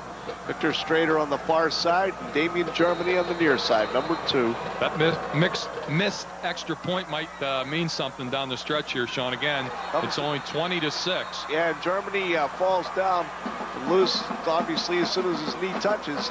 So Penn Hill's going to start out their own 17-yard line as Hawkins kicked the line drive. It was tough to handle. Germany kind of fell on it. And gives the opportunity again for that Upper St. Clair defense, which is playing better here in the second half, and ever since really the second quarter. Yeah, about midway through the second quarter, they made some adjustments. Probably the biggest was slowing Penn Hill's down on first down. They've stopped them early in this series.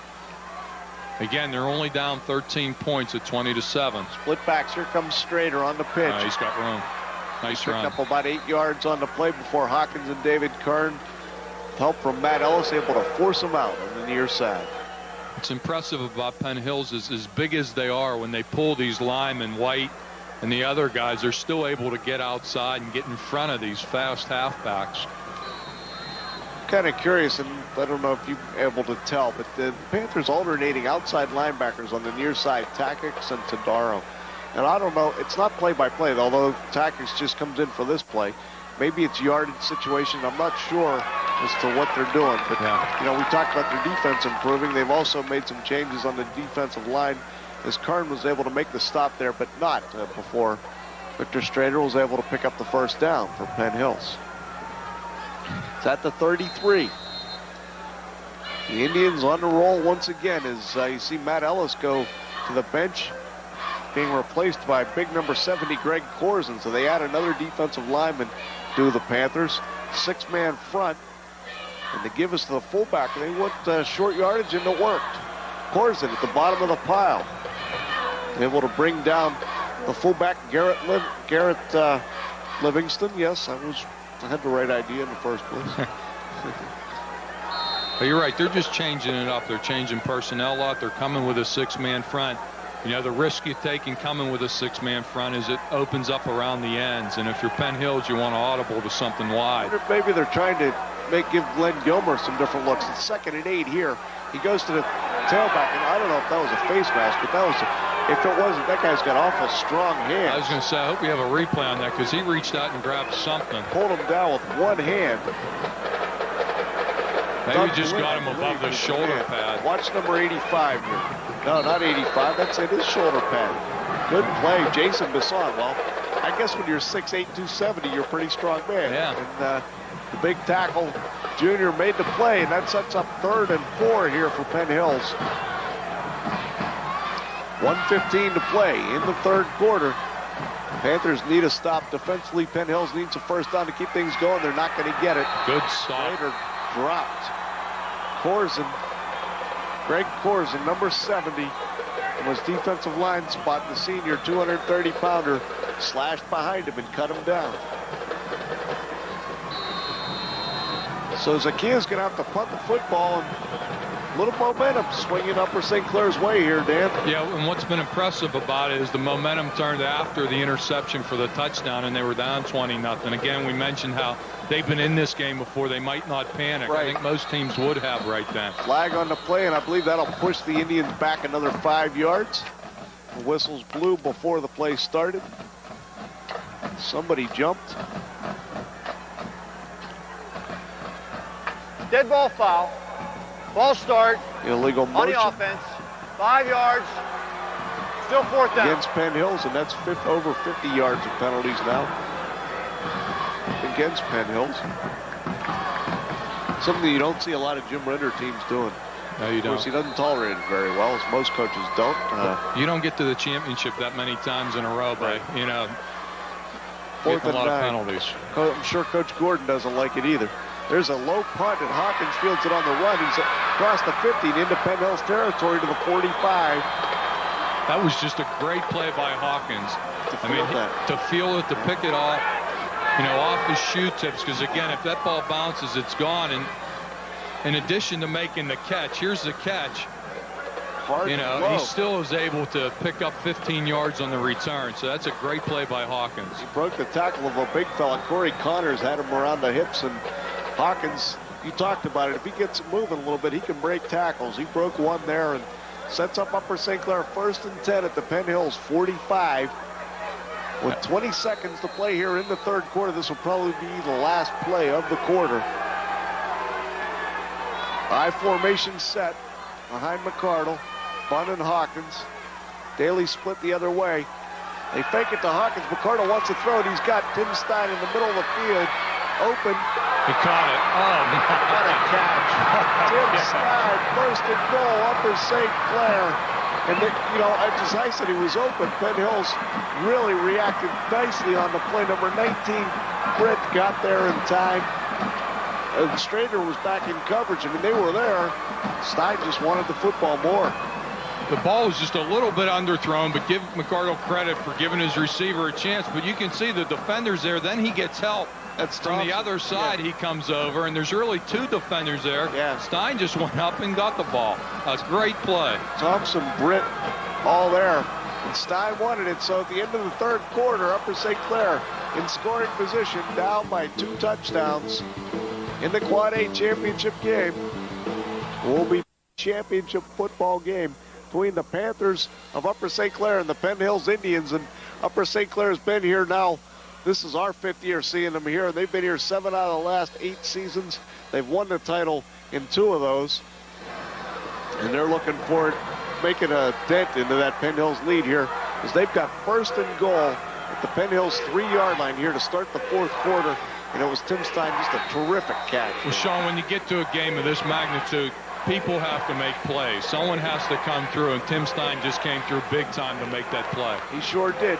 McCardle, you saw him on that replay right before we went to the commercial. He left his feet and threw that ball so hard. Full house backfield again. It's going to go to Hawkins. He's in. He's going to bang it in there. It's a new game. 3-yard touchdown run. And as Dan said, we've got a new football game with the extra point attempt coming here. Hawkins will be kicking it. And if he makes it, it's a 20-14 football game with plenty of time. We're just underway. That was 3 seconds off the clock. So we got a whole quarter of football to go. It's a lead back. There's a fake to the fullback. Fun. And there it is to Hawkins. And right good. There. That was really, that's blocked. Extra point attempt there you see up and no Great good. play. As it was blocked by the Penn Hills defense. But this sets up a real wild finish, does it not? With uppers for both teams having missed an extra point. It's a 20-13 football game. Here's the touchdown. They did the same time. They really did the same thing the last time they scored a touchdown. They went over right tackle. He owned his man on the last touchdown, and he owned his man on this one. McCardle 3 for 4 for 55 yards this half. Again, the Stein catch really added to that. That was 43 of those yards. Also a big block by number 85, Doug Blinn, the tight end on the right side. Was in there in the 2 tight end set for Upper St. Clair. Great job of Penn Hills to block that kick, though. It sure was. And I didn't see who got their hand on it. I don't know if it was we were a little 86 Walter Jackson or not, but At 5'8", 143, I don't know. But if it was an 80, it was a high 80 number, I'm guessing Graham at 6'4" would have had a better shot at it. Who knows? Or B.J. DiNatale at 6'2". Whomever it was a big play. It was them, one of them guys in red out there. Yeah, they did a nice job. Cullen Hawkins set to kick it with Dwayne Thompson back to return it. Hawkins isn't going to let him do that. He's going to go to Germany again, this time on the hop. Actually, that's not Germany. He was replaced at Strader. They switch sides. Strader returns it, gets to about the 24 before the Upper St. Clair coverage team pushes him back. So Penn Hills, now, Dan, we talked about it all game long, how Upper St. Clair was going to have to do something offensively. Penn Hills with 11:50 to go in this game, leading by 7. Needs to do something offensively to turn the momentum. I think one of the things they have to do is to go back outside. I think St. Clair has adjusted between the tackles. As I said, they've been playing a lot of 6-men fronts, and that, to me, leaves the outside vulnerable, and I think they should start trying to kick the ball outside again. Strader and Thompson in there. Big Corey Connors in at fullback, number 6. He's a fake, and he's wide open. Number 33. I mean, George running wide open. Wide open. Field. The Panther defensive backs were sucked in by the run fake.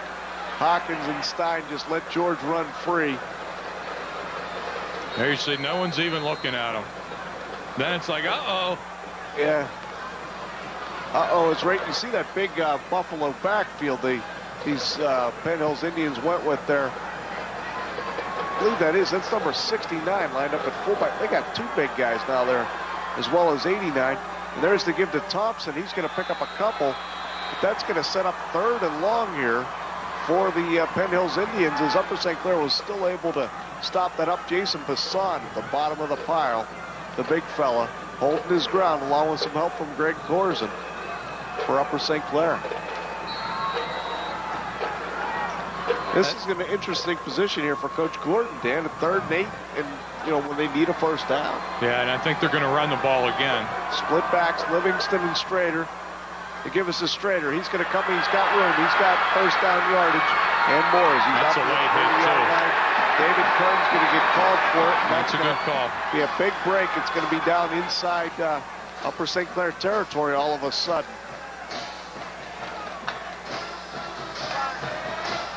That's a big play, Sean. We're talking 3rd and 8. Personal foul, late there hit. You see him. He does get outside again. I think yards. that's vulnerable. First down. He picks up the first down. You can see he's clearly out of bounds. Yeah. It is tough to stop when you're coming full speed, but you have to do everything you can to avoid that because it's an easy call. Yeah, and you're trying to go on constantly full speed trying to slow these guys down. Damian Germany did a good job holding off Pete Phillips and just long enough for Strader to make the move and pick up the first down.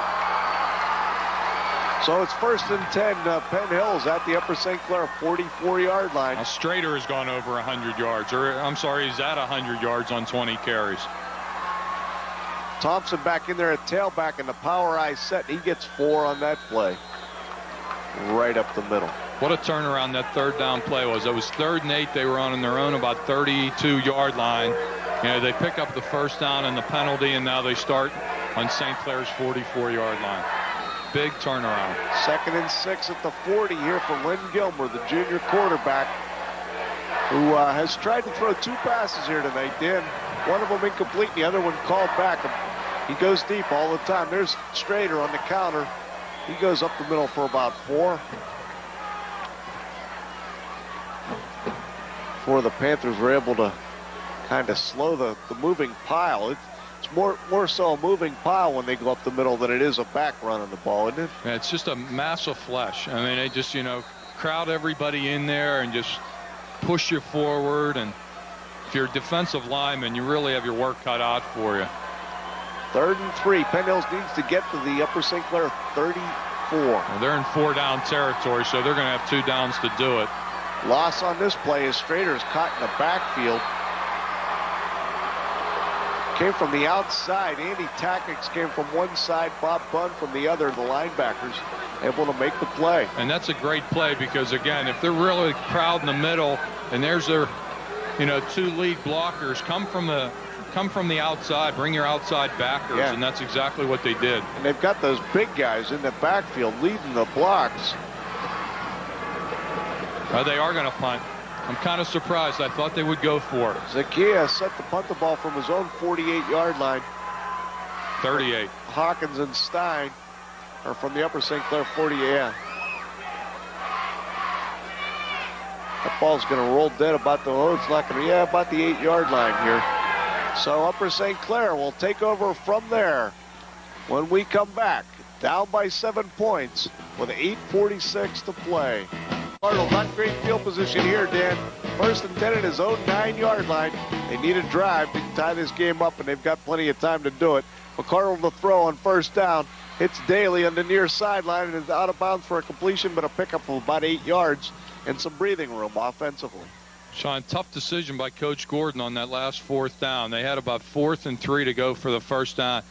This is what St. Clair needs to do. A quick drop. Yep. You know, a little 6-yard out pattern. Just nickel and dime your way down the field. It's almost a 9-yard pickup. We'll make it 8. It's going to be 2nd and 2 here for the Panthers. It's a short 2, though. Daly split to the near side. I formation set behind McCardle. Pete Phillips in motion. Hawkins on the counter, has room.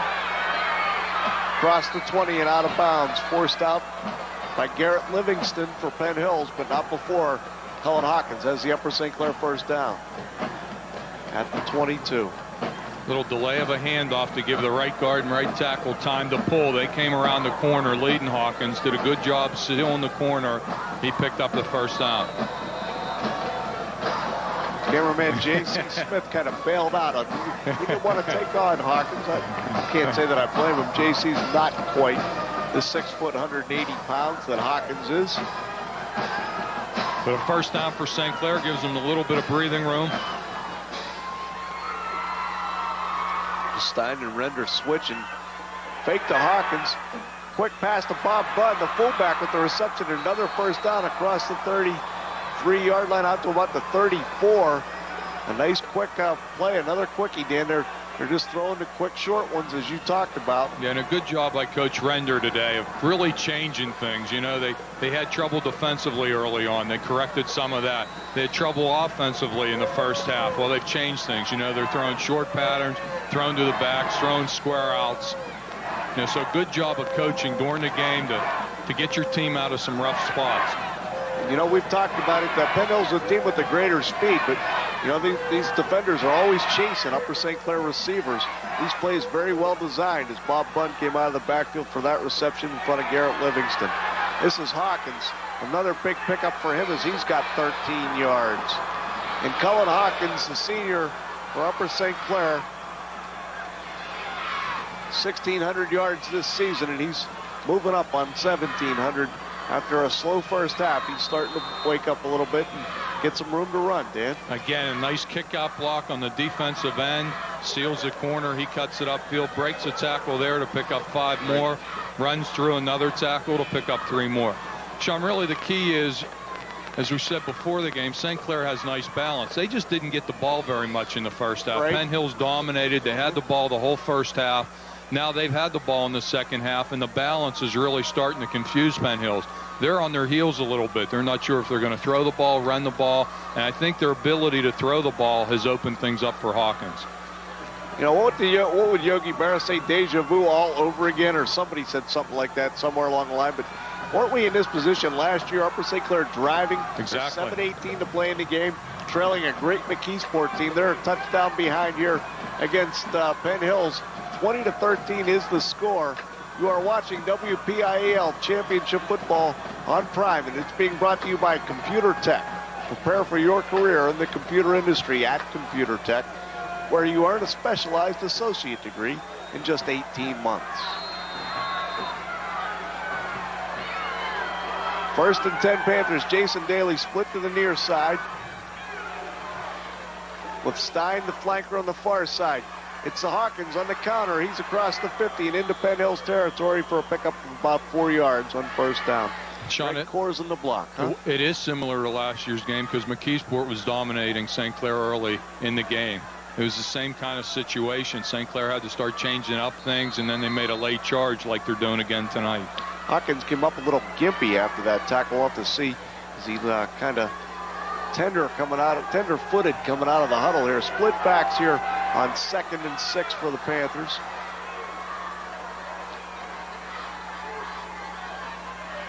I don't know if that was an audible by Mack or not, but Render turned around and looked at Hawkins a little bit. The little flare pass incomplete as Hawkins didn't catch the football. Garrett Livingston ready there to read him if he had. Yeah, and I think he thought that Livingston was there because he took his eye off the ball. He looked upfield a little too soon. He knew someone was coming. That sets up a 3rd and 6 now for the Panthers. It's a real long 6. They need to get all the way down to the Penn Hills 43 for a first down from just inside the 50. And again, they're in a predicament of whether they have 2 downs to get the first, or are they going to punt if they don't get it here. Let's see what happens on 3rd down. 6.5 minutes to play. Phillips comes in motion. Daly split to the top of the screen. McCardle's looking to throw, and he can run for it. He can run for it. Can he get to the first down marker? He's got the first down marker. He's going to hold on to it this time, I bet. Does not lose the football, and you saw Eric Render signal it. It's a first down, Upper St. Clair inside the Penn Hills 40. Sean, the play was designed left. It was a 3-step drop. McCardle was looking to the left side. Nobody was open, and he rolled right. Here you see it. Just a quick drop. 1, 2, 3. He's looking right there. Nobody's there, so he knows I'm in trouble. I better get out of this pocket. And then there was plenty of room around the right side. He got faster all of a sudden. Did you see that? He's a good runner. You know, we've seen him during the course of the year. He's got good speed and good moves. Yeah. He's a tough kid, too. You can see him plowing ahead for a couple extra yards. Just 5'10", 160 pounds, but a lot of that is heart. 1st and 10 Panthers as Hawkins takes He's got room. He's got a lot of room. Look at Eric Render. He's got a block. He tripped over Eric's foot, though, and went down just inside the 15, but a pickup of 15 yards. Sean, hard to believe, but Upper St. Clair now has more total yards than Penn Hills. Yeah. They've gotten a lot of mileage out of this counter tray where they just kick it out. And there you see Render. See if he trips over his foot right there. Yeah. He probably wouldn't have gotten too much more yardage anyway, but now all of a sudden Cullen Hawkins has become a factor. 14 rushes for 89 yards. You talked about the changes they made. There's a tight end leading on that counter tray instead of the tackle. So the Panthers are mixing things up offensively. 1st and 10 at the Penn Hills 25. Pete Phillips in motion. Looked like Render moved a little early, but no call. Same play. Hawkins picks up 4. Well, counter tray is a good play to run against an aggressive defense because you're really suckering the defense into pursuing, and as soon as that defensive end comes upfield, you know, someone pulls and knocks him out of the way. Yeah, you don't fool everybody too much. So watch number 89, Ronnie Graham, the outstanding linebacker, the junior from Penn Hills, who was able to get Hawkins after the 4-yard gain. Oh, that's 28. Had the wrong guy. 28 made the play. That's Livingston, and he's been all over the field tonight. Yeah, he sure has been. He doesn't get the notoriety of some of the other players on this team, but he's a heck of a football player. He's the other inside linebacker. 2nd and 7 yards. He gave him a long 3 for Hawkins. There's a give to bunt up the middle. That's the first time they popped anything of sizable note up the middle. We just got pushed back by Dina Tolley and Ronnie Graham. But a decent pickup for the fullback. And see the Panthers rooters on the stands there kind of shaking things up here at Three Rivers. That's a good play to run. You know, you want to make the defense stay awake and keep aware of your fullback. But again, they're in a tough spot. It's 3rd and about 5. From the 19, and as Dan talked about, they're in 4-down territory now. We're under 5 minutes to play in this football game. It's an interesting call here. Phillips and Render switch sides. Great fake. McCardle's going to run for it again. He had to jump over a blocker. Greg Corsa just on there. The football is loose. And Penn Hills has the football. You know, it's a shame. He should have just gone to the carpet because he had the first down, but he just kept dancing around until finally he lost the football. See who knocked it out. A great play by the Penn Hills defense. But it is a shame because, as you can see, he has the first down. It's a good move there to get away from the Penn Hills defender. And here's where he starts getting a little too cute. You know, he could have just gone down and gotten the first, but he's fighting hard. and there you see it stripped. Nice play. Damian Germany, the defensive back flanker, is limping off the field. Comes off after making a big play. 4:19 to go in this one. Power eye set for Penn Hills as they want to run this clock out. They'll go right up the middle and try to do it that way. And they picked up 9 yards on the first down play.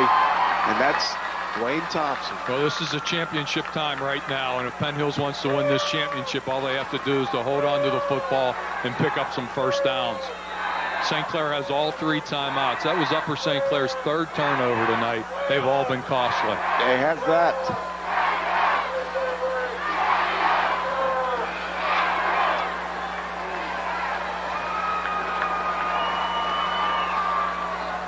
Thompson again, big hole.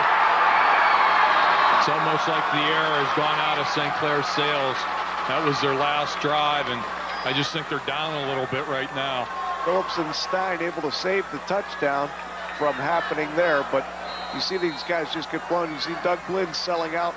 Livingston, a great block on the fullback, huh? You know, number 85 for St. Clair, who is that? Doug Blinn. He looks like he's got a wide open shot on the guy, and all of a sudden Livingston just blows him out of the hole. And Bob Bunn, the other linebacker, came through the wrong gap, or maybe not the wrong gap, but just wasn't in position to make the play and pick up for the first down. Penn Hills running the clock. We're down to about almost approaching 3 minutes to play in this game. It's just hard to believe that Thompson and Strader will both be back next year. I mean, amazing. Again, they just break tackles constantly. And they're little fellas, both of them only 170 pounds each. But they are tough runners, and they're fast. Strader in there, a tailback on this one. He gets the carry over the left side, but he's stacked up for a loss on the play. Panthers defense in there quickly. That's they might want to start using some timeouts. The clock is 2:30 on it. They have 3 timeouts. It's going to be 3rd down. This isn't a bad time to use one of your timeouts, because really, if they get the first down here, you're in trouble. Banking on them not doing that. Aaron Coe with the play from his defensive tackle spot on the last play for Upper St. Clair. 3rd and 6. They're going to come wide. Strader has it. And a great play there. One-on-one tackle by Pete Phillips. Gets him at the line of scrimmage. And Penn Hills is going to have to punt it. Upper St. Clair calls timeout. Or no, we've got an injury timeout, as it looks like Strader. Yeah, they're going to get away without having to use a timeout. 2:02 to play. The Panthers will get it back, apparently. Well, that's why I was saying I think I would have used a timeout, before this play. Great pursuit here. Yep, good pursuit, and you see Blinn coming up to force him, and Phillips somehow fighting off a block comes up and just drills. It was a great tackle. Victor Strader. Yeah, that's one thing. Whenever you're field, okay. That's one way to always tackle a good running back. Down low, you got to get lower in him. Right at the legs. Take his legs out from under him. Pete Phillips, 165-pound senior, made a lot of tackles in this game, but none bigger than that one. Penn Hill should take their time. St. Clair didn't call timeout, and the clock is running. Down to 1:45. Yeah, I'd take a penalty. It looks like they probably are going to do that. Nope. They're going to punt. They just waited till the last second, though. Yeah. That was a good job by them. Zakia gets it off. Steinfield to the 35. Big hole. Across the 50. 45. Oh, did he get drilled? 41-yard line, and he was drilled. Oh, my. Zakia with the hit. Oh, Donnie. And so with 1:29 to play in this football game, we'll see how it comes out. Upper St. Clair down 7 with the football, 41 yards from maybe tying it up. 1st and 10, Upper St. Clair at the Penn Hills 41. 1:07 to play. McCardle to the air. Pete Phillips. Incomplete. Great defensive play. Inside the 10. Great coverage on the play, and another shaken up Penn Hills Indian. He got his hand up there at the last second. I think that's Dwayne Thompson, the great running back, who was playing that side of the defense. Let's see the replay. McCardle puts the ball right on the numbers. It's a great throw. Perfect throw. Yeah, you see 22 Thompson. Last second. Just at the last minute to rip it out of his hands, huh? That's a game-saving play. Oh, man. But there's only 1:01 left on the clock. I just think St. Clair burned a lot of time. You know, on that third down of Penn Hills, there was 2:32 left on the clock. That's a toughie, yeah. You know, they ran the third down play. They punted the ball. And then St. Clair's run one play, and they burned up 1:31 on the clock. They still have 3 timeouts, but... You see Thompson is up and okay, but he'll have to come out for at least one play, I believe, or Penn Hills will be charged with a timeout. Well, I think you know where you throw the ball this play. Yeah, I'd say down the right side. Huh? Yeah, you see who comes in.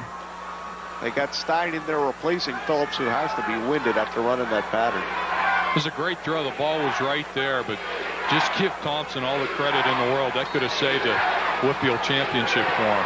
Stein splits to the far side, Daly to the near side.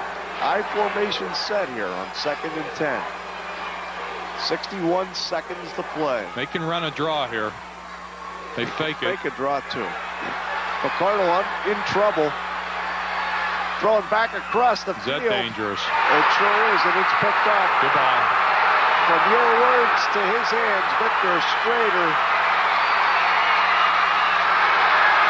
That'll do it. McCardle ran him down at the 7-yard line. But that pass intercepted at the 32. He tried to get it to Eric Render on the throwback, but just too tough a play to make with a guy as fast as Victor Strader in the coverage. The ball hung up just a little bit too long. Warm up the bus. This one's over. With 43 seconds left, it appears that Penn Hills has won their first WPIAL championship since 1979. And it's been a long, tough battle for Neil Gordon as the head coach. It's been typical of Mac McCardle's night. He's trying so hard, maybe trying too hard to make something when something's just not there. That's like a 35-yard pass play across the field. Yeah. And, you know, with the speed on Penn Hills, you're thrown across your body. I mean, he knows it. You know, everybody knows it. Again, he's just trying to make something happen. And that's, unfortunately, 3 of his turnovers tonight have been him just trying too hard. Thompson back in there on the carry, so he's obviously okay and will be fine to move on in the state playoffs with the Penn Hills Indians. So he picked up 4 yards there on first down. It's going to be 2nd and goal for Penn Hills outside the Upper St. Clair 3-yard line. I would think they're just going to let it run. You would think. 22 seconds to go on the clock as you see it in the top left corner of your screen. Not going to rub it in. What a great day of football, and what a great championship this is for Neil Gordon, Dan. It wasn't all that long ago that he was asked to resign by the school board at Penn Hills. As Penn Hills it down, and that's official. Well, Penn Hills is back, Sean. I mean, this was a powerhouse team in the 70s and late 70s, and they had some rough going there in the early 1980s, but they are back. And no, that's not true. That's not the Upper St. Clair Panthers.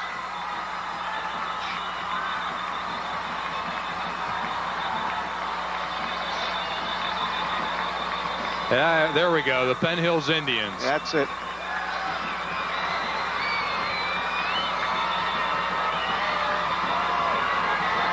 But he has brought this team. He has brought this team back, Sean. In the early, when he took over, 1987, he went 0-10. 1988, 3-6-1, and then continually got better from that time period until they went 12-0 and won the WPIAL championship in 1995. Let's make it 13. Yeah, we'll make it 13-0, exactly. 13, and they'll move on. So we're going to take a break here and come back with some post-game comments with Kevin Decker down on the field from the winning side and probably from Upper St. Clair as well. It's 20-13. Penn Hills, your Quad A champs. These WPIAL championship football games have been brought to you by Allegheny General, Duquesne University Sports Medicine Institute.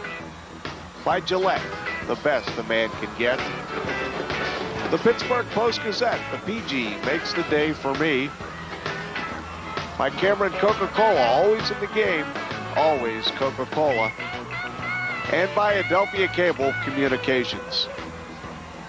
What a Quad A championship game it was. It went all the way down to Mac McCardle's last gasp pass back across the field intended for Eric Render. Victor Strader, who else to intercept it? It was Strader and Thompson. It was their show here this evening, Dan, as well as the Penn Hills defense in the first half that got the Indians their 20-13 victory.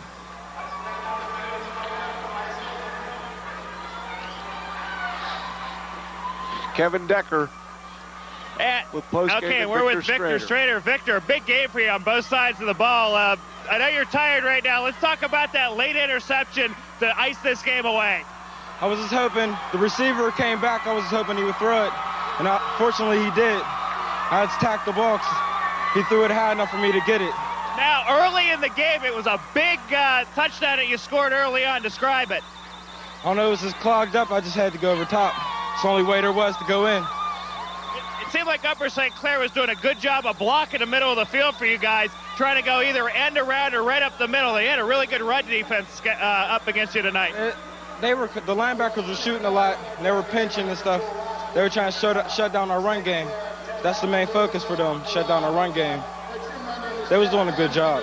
Now, this is not the end of it for you. Still got a few more games to go. Excited about the prospects of going to States? Yeah, we're trying to take that, too. All right, congratulations. Back upstairs. Boy, Victor Strader had it right there. They sure have really done it. What a win for the Indians it was. And, you know, he talked about Upper St. Clair. They've been here. The Indians were able to overcome everything Upper St. Clair threw at them. And as we knew they would, Coach Render's Panthers gave them a football game. Although when you look at things pregame, we talked about they're going to have trouble staying with this team, but down to the last minute again, Dan. Well, they had their chances, Sean. Their last two drives, you know, they were in Penn Hill's territory. 2 turnovers cost them. But, I mean, a great performance by Penn Hills. You really have to be happy for the people of Penn Hills and Coach Gordon. As I said, they started this program off 1987, 0-10, but obviously he put the building blocks in motion. You know, he must have gone out to the grade schools, got kids playing again. And those kids are now seniors and juniors now, Absolutely. And they're paying dividends. Absolutely. Well, Kevin Decker has Neil Gordon, the winning coach, down on the field. Take it away, Kevin. Head coach Neil Gordon, a big game, and it's been a long time coming for you. Well, you know, Ace Everling always tries to get the 2 best teams into the final, and I think he succeeded this year. St. Clair, a heck of a team, very well coached. We played well tonight. We made a couple mistakes to let them back in, but then made a couple big plays down the stretch to take it away. So hats off to my kids. They beat a heck of a football team tonight. You had them pretty much in hand early on offensively, and then they did make a little bit of a comeback. You a little bit nervous there in the fourth quarter at all? No, a little bit's the wrong word there.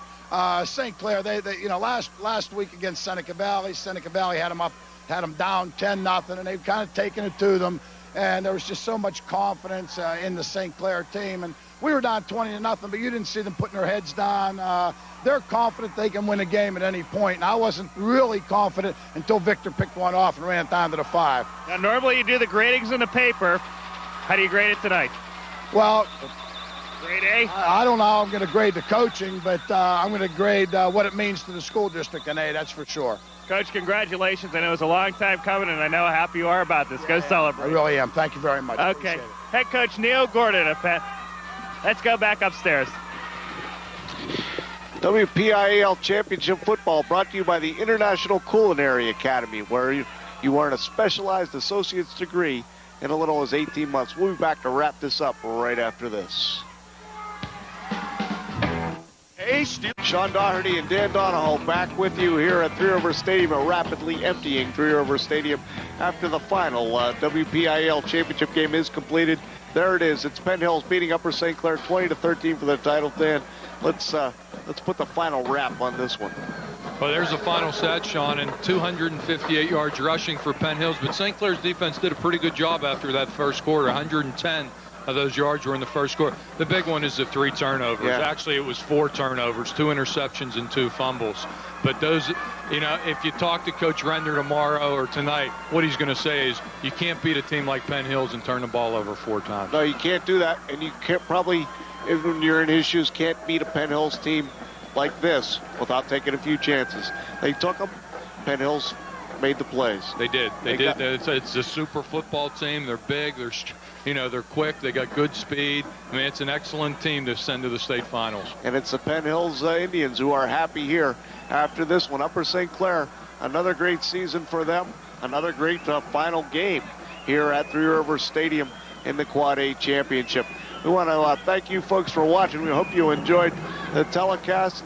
We want to thank a lot of the people who helped make this possible, including Chuck Heberling, the director of the WPIAL, and also the folks here, the great folks here at Three Rivers Stadium, who make us feel so welcome.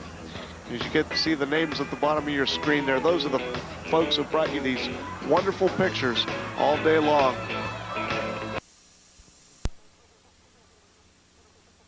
There must be an opposition in a free country.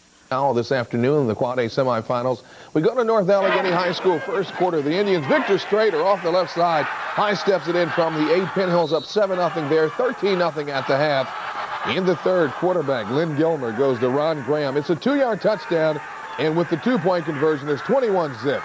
Then in the fourth, Strader found the end zone again from 34 yards out. He makes the cut, and you can say goodbye. Victor Strader with 3 touchdowns led Penn Hills to a 28-0 rout. The Indians will be in the state championship game next weekend in Altoona.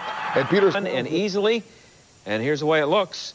Penn Hills has beaten Erie McDowell 28-0 in the quarterfinals, and they'll play Lower Dauphin. But this is Adam Hartman's punt, blocked by Victor Strader in the first quarter. So Penn Hills has the ball, and 4 plays after that, here comes Strader. 8-yard touchdown. Penn Hills had a 7-0 lead. Obviously, they played some serious defense today. This is third quarter. Erie McDowell ball. It's 13-0 Penn Hills at this point. Brian Caldwell intercepted there by Garrett Livingston. And 4 plays after that, Dwayne Thompson from 6 yards out. 21-0 Penn Hills. And here's on the next possession, more defense. Caldwell is sacked by Penn Hills. And here's another defensive play. Great play here by Brad Orlando. Gets Jeremy George. Penn Hills goes on to win 28-0, 5 yards rushing, 20 yards offense. My defensive coordinator, Tim Timko, and our defensive coach on the field, Ronnie Graham. You know, Ronnie has gotten to the point now as a junior that he can see what type of offensive set a team comes up and call a defense to match up best with that set. It was a great defensive effort, no doubt about it. Erie McDowell isn't that bad of an offensive unit. We just had a great day and got it on a roll, and were able to shut them down. Today, Bell Vernon lost. Andrew Stockey has highlights on today's Penn Hills tilt. Take it away, Andrew. The Penn Hills Indians ready to do battle in this state semifinal contest with Erie McDowell, and today the Big Red was number 1 with a bullet.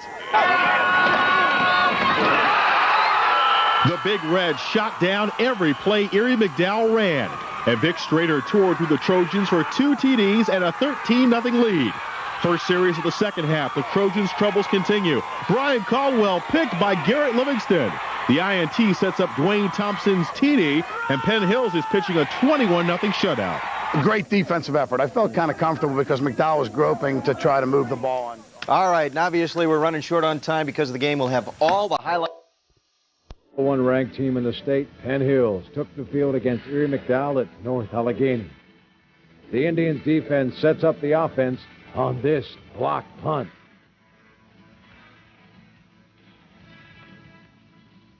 Tailback Victor Strader slashes into the end zone from 8 yards out to give the Trojans a glance of things to come. The Big Red defense smothering Erie McDowell right here. And now applying pressure on the quarterback, who finally gets the pass off for a nice gain, but not enough as he's drugged on from behind. And on 4th down, fullback Joe Magora is stopped short of the first down. And Penn Hills never looked back.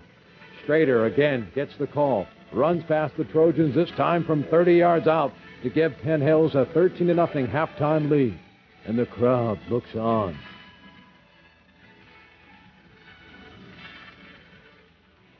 More defense from Penn Hills.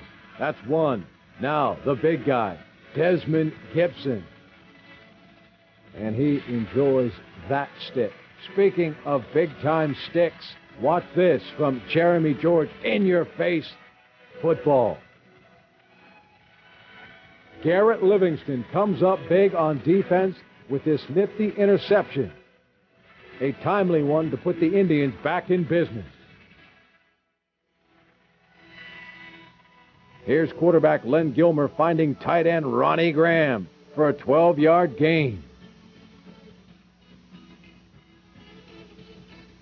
And on the next play, Dwayne Thompson scores on this 7-yard burst. He's in the end zone. Then Thompson makes it 21-zip with this 2-point conversion as he dives into the end zone. The crowd on their feet and the cheerleaders getting into the act for Penn Hills. Erie McDowell quarterback Ryan Caldwell is swarmed time and time again. Down he will go. Relentless defense by Penn Hills. One more time, swatting the ball down is Desmond Gibson. Here he is, the junior, Victor Strader. Nice move. Cuts to the inside. Forget about it. An electrifying 34-yard run. A spectacular day for Victor Strader. For Penn Hills head coach Neil Gordon, it's just another day at the office as the Indians roll into Altoona with a 28-0 shutout win over Erie McDowell. Altoona for Saturday's state finals title game. Today we found merchants backing the Big Red, signs around town wishing the unbeaten Indians well. It's not just local businesses beating the drums for the team, though. The people are really getting it. People are calling, what can we do for you? You know, good luck to the kids. I have a board of cards and congratulatory messages in there from people that haven't been around in a long time, or wherever they are in the country. They're just starting to jump the wagon a little bit, and it's great. Now, there are